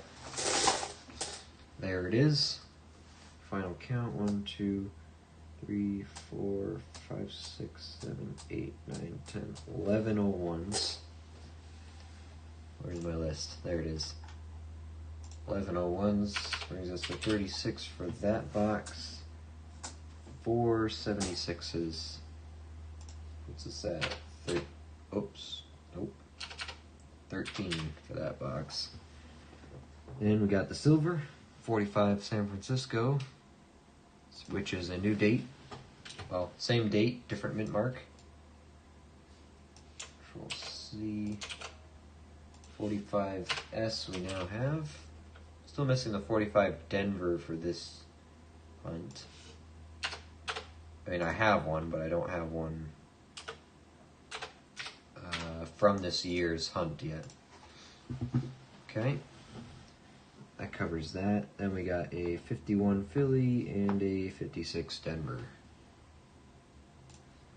51 Philly, 56 Denver. Save that. Okay. 56, 51,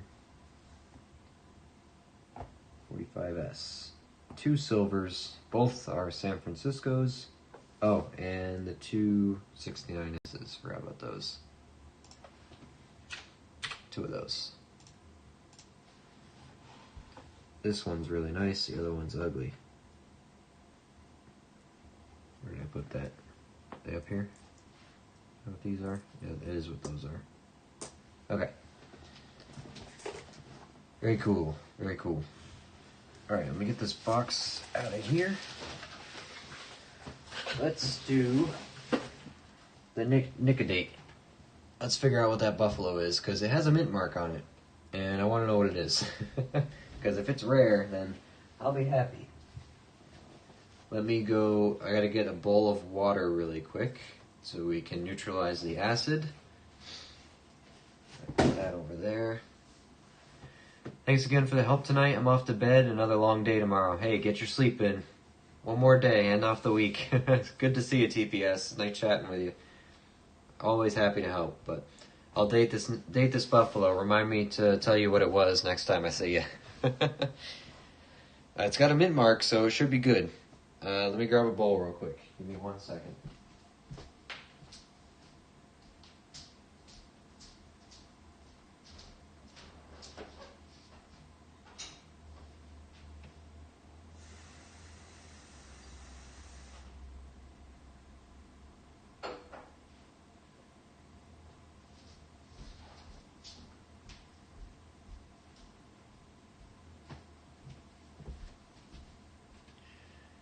Alright.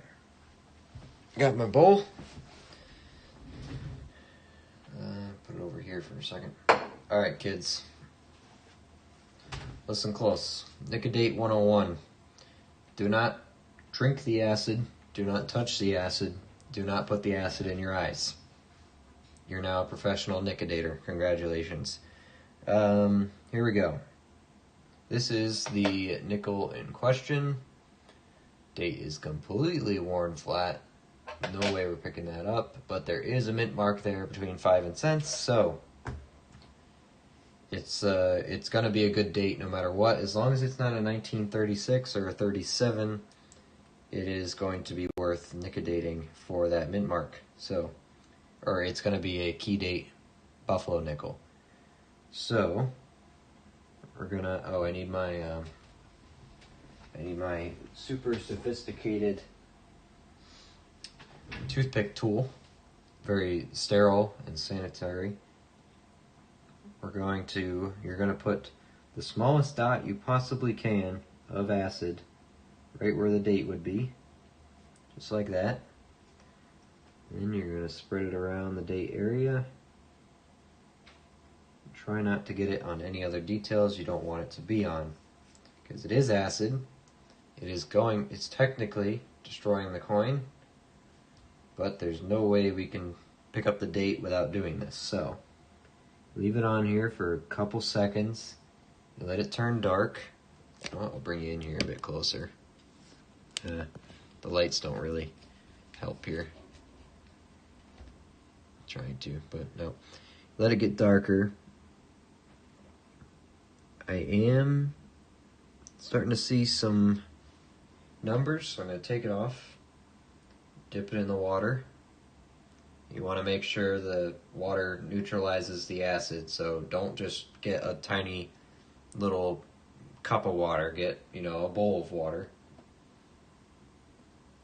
The more water you have to neutralize the acid in, the safer it'll be. So get the coin neutralized, then we'll wipe it off the water. And now we should be able to see a date on it. If you look very faintly, that looks like a 1914 to me, which is great. That's a very early nickel, a very early buffalo. Doesn't show too well under the microscope, but you can kind of make out that 1914. I think naked eye here is a little better. Definitely a 1914. That's good. Second year. So let's look at what the potentials are. Nickels, buffaloes. There we go. Let me pull the camera back out a little bit here. Okay, so here's what we're looking at. Let me cover this nicodate before I spill it everywhere. Cause a natural disaster. Alright, so we know we have a 1914. It's a shame because we're probably not going to be able to see a variety on it. Actually, it's only on the Phillies anyway, but we're looking at a Denver or a San Francisco. Denvers are worth a lot of money. A lot of money for some reason. This is not G4 condition though. And unfortunately it's not really going to have any value because we had to nicodate it. Which sucks because any 1914 coin with a mint mark is worth good money.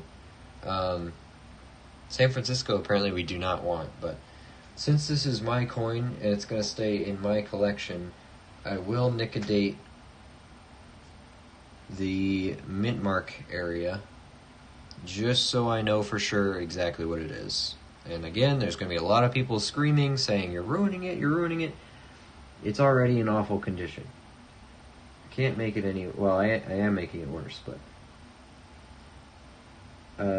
there's nothing you can do about it. You're on the other side of the screen, so... deal with it. It's my coin, I'm going to ruin it how I want to. I'm going to leave it on there very shortly. Very short, actually. And I'm not going to let it do too much. I'm going to call it right there. Put it in the water. Make sure it neutralizes. Again, let the acid neutralize. Don't try to take it out too quick. You don't need this stuff on your I should be wearing gloves, but I'm not. But can we see a mint mark now? A bit easier. It's looking like an S though. Let me see if I can get closer. Which the S is not what we wanted to see, but it's kind of what we expected.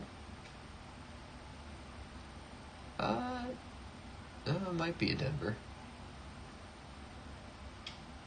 I think it is. Denver's a good one. Can we see it on the camera? Might need to put it back under for a little longer. No, we can't. Try putting it sideways here. Another angle at it. Alright, I don't like double dipping it, but we're going to give it a little bit more.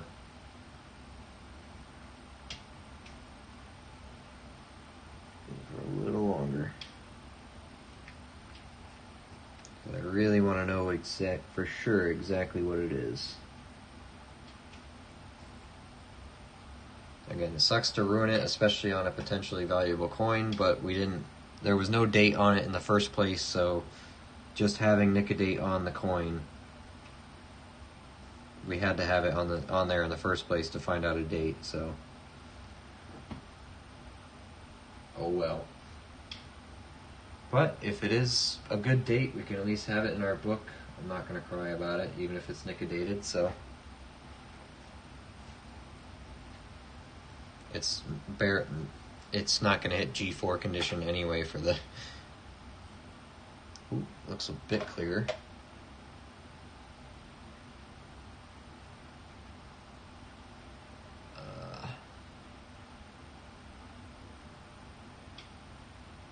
Maybe it is an S.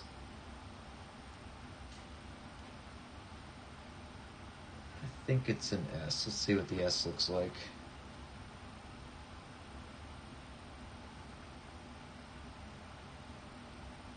Actually, I don't know. Could still be a Denver. That's a tricky one. It's definitely a mark there.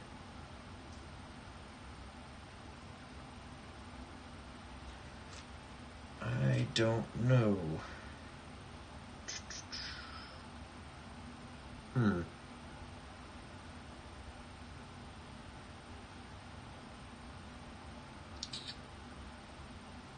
Huh.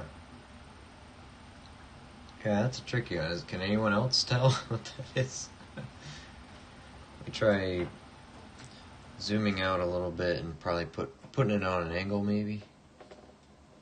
See if we can figure it out with that.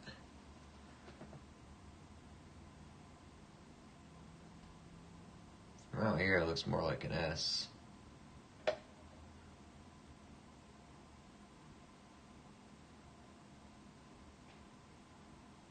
Let me get a photo, actually. Let me pull up a photo of a 1914 Denver Buffalo.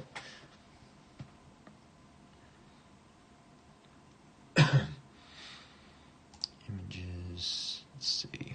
We'll look at the mint mark.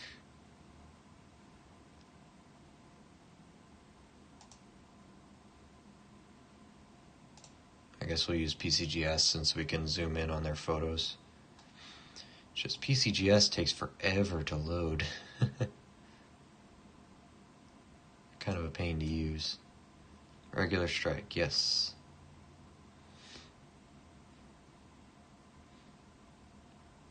Auction record $32,775 for an MS-67 1914 Denver Buffalo nickel.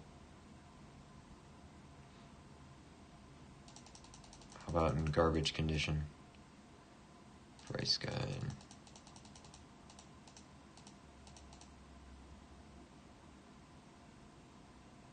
Well, even in the worst conditions, these are selling for a lot of money. What was this one? Just want to see what it looks like. Like, we're talking good 4. Oh, G4, yeah.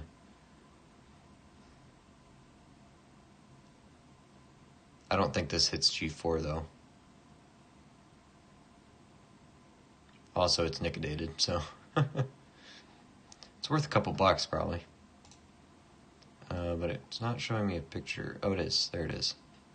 That's what I wanted. Sorry you can't see it, but... Come on.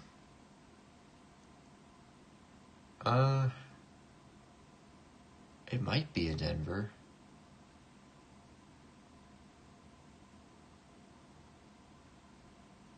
Now I can kind of see it. Now that my eyes want to see it, I see it, but... Hold on. Hold on.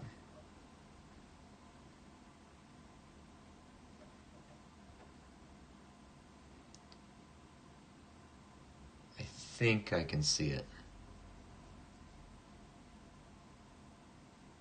I could go either way. I can see an S and a Denver. San Francisco and a Denver.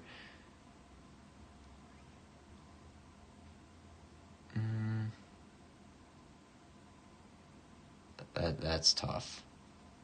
Or hold on, let's look at an S. Oh, I'll show you what I should probably show you what I can see. There we go. And you'll see how slow the PCGS website loads. I have good internet, by the way. PCGS just sucks. Auction record 46,000 in MS67 in 2008. Go back. Again, even in awful condition. $20 coin if it's nothing.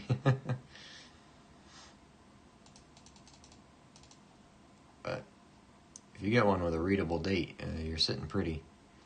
Come on, load. PCGS just sucks. I mean, they have a lot of information, but their website kind of sucks. It's a cool photo, though. Like, this nickel, I can understand why it would sell for a lot. It's got cool toning on it. A rainbow going on here. Come on. Show me. I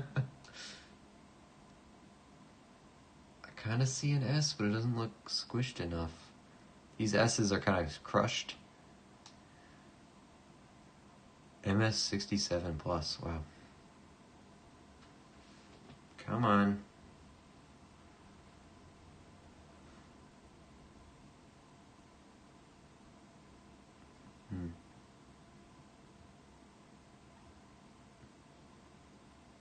Current auctions, one graded.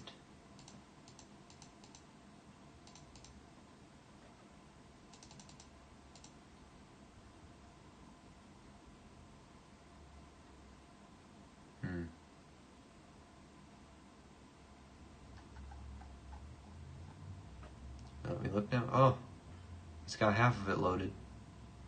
It's starting top to bottom. Look at that. Come on. I just want to look at it. I'm gonna see if naked eye helps at all.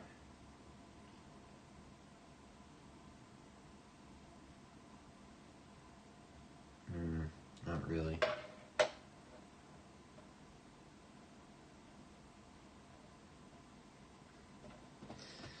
I don't know. Problem is, I could see it either way. That's my issue. And I don't want to nicodate it anymore because I don't want to eat it away. It might be too far gone to really get a definitive on it.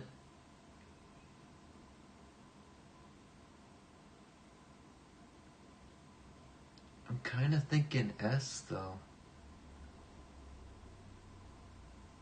Kind of thinking San Francisco.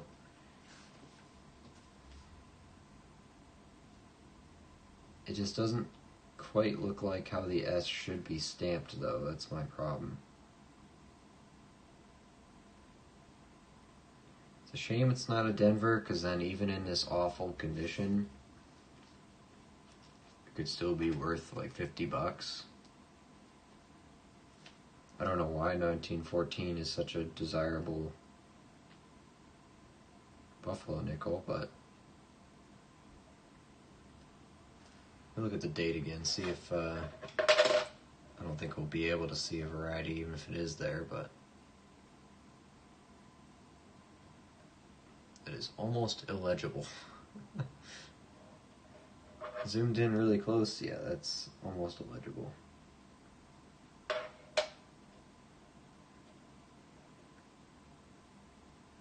promise that's a 14. It looks better in the camera.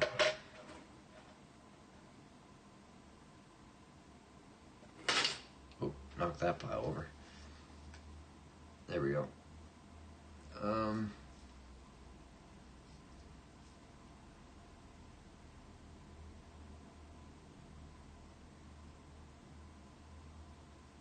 thinking that's it. I really think it is.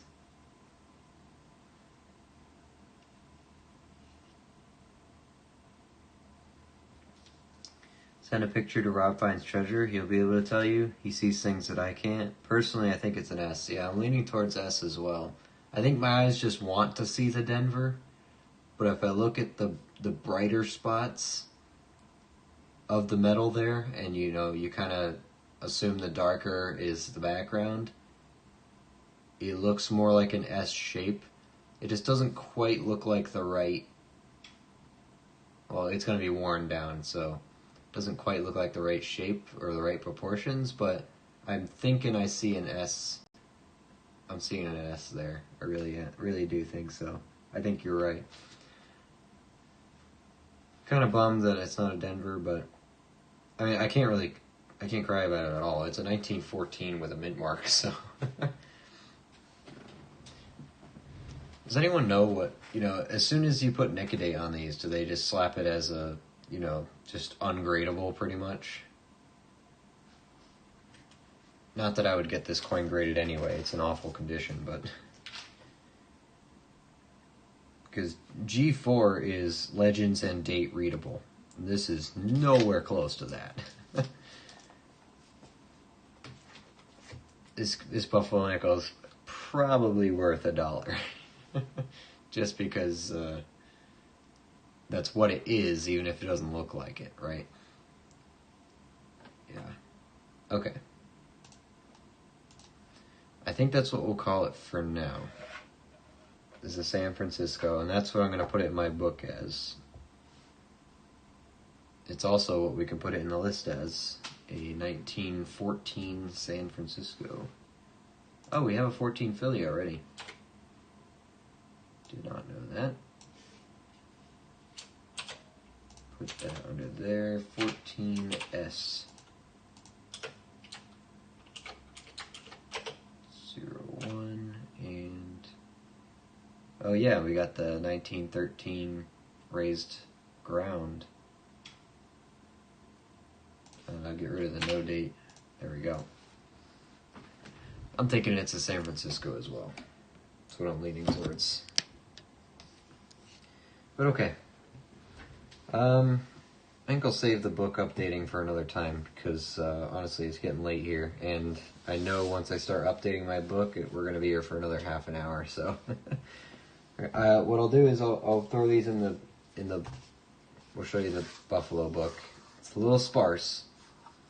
Oh yeah, that 14 Philly, we actually have a date readable 1914 there.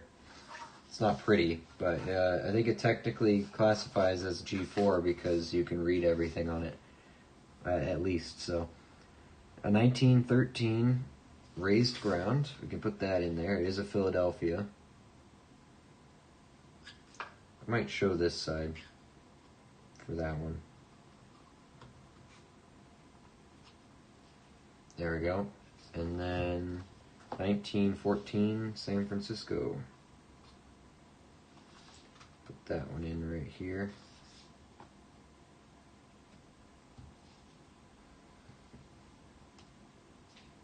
Okay. There we go. They're in. I think it's appropriate to flip those over because they're just going to look like the rest of them. First page of the Buffalo Nickel book's looking good, but the second and third page, we don't have that many. Which I guess I'm thankful that we're pulling out so many teen Buffalo Nickels. Cool. So there we go. That's the book. I'm actually I gotta pop them back out because reasons. But they will go back in, don't worry. Just gotta symbolically put them in. That's the whole point. But, alright. I think we're gonna wrap up for tonight. We did good. 2 silvers, 2 buffaloes, 2 good buffaloes too.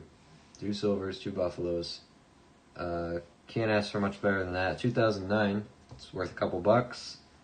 The 98 with the die chip, Canadian. Happy with that one, absolutely. I'll do that. A lot of beautiful coins that are going to upgrade the book. Don't worry, we're going to get to that. Very nice 39, stuff like that. Got a Bermuda, a couple other Canadians. Kind of hoping for more foreigns than that, but I do like finding foreigns, but can't get everything. But 2 silvers, 2 buffaloes, perfectly balanced. No 24s, but the 09's good. And then, again, a lot of collections. A lot of book upgrades. So I think we're going to call it there. Thanks, everyone, for hanging out with me. I got a busy weekend. I got to spend time with family and friends, stuff like that. So I will not be streaming this weekend, unfortunately. But, well, I will be streaming on Sunday night. So come back Sunday night. We're doing half dollars. I got 2 boxes. We're going to do that. And then also keep your eyes and ears out on the channel for the giveaway information. That will be happening. Silver certificates. So if you want one, pay attention to the channel in the next few days. Subscribe, turn notifications on. There will be a video out very soon explaining how to enter the giveaway. So if you want some silver certificates and a couple other bonus items, definitely pay attention because there are going to be 3 winners for my giveaway. First place is going to get the silver certificates, one of the nicer ones, some silver nickels, and a $76 $2 bill, I think, a really nice one. Second place is just going to get the silver certificate and the 2, and then third place will just get a silver certificate. So that is the plan. So pay attention to the channel next couple days. Again, subscribe, turn notifications on, and so you don't want to miss that if you want to get some free silver certificates. I think they look pretty cool. So and if you haven't heard of one before, pay attention on the channel. I'm going to make a video on what they are and why they existed, stuff like that. So thanks, everyone, for hanging out with me. I hope you all have a good night and enjoy your weekend after tomorrow. And I'll see you all Sunday night. Take care.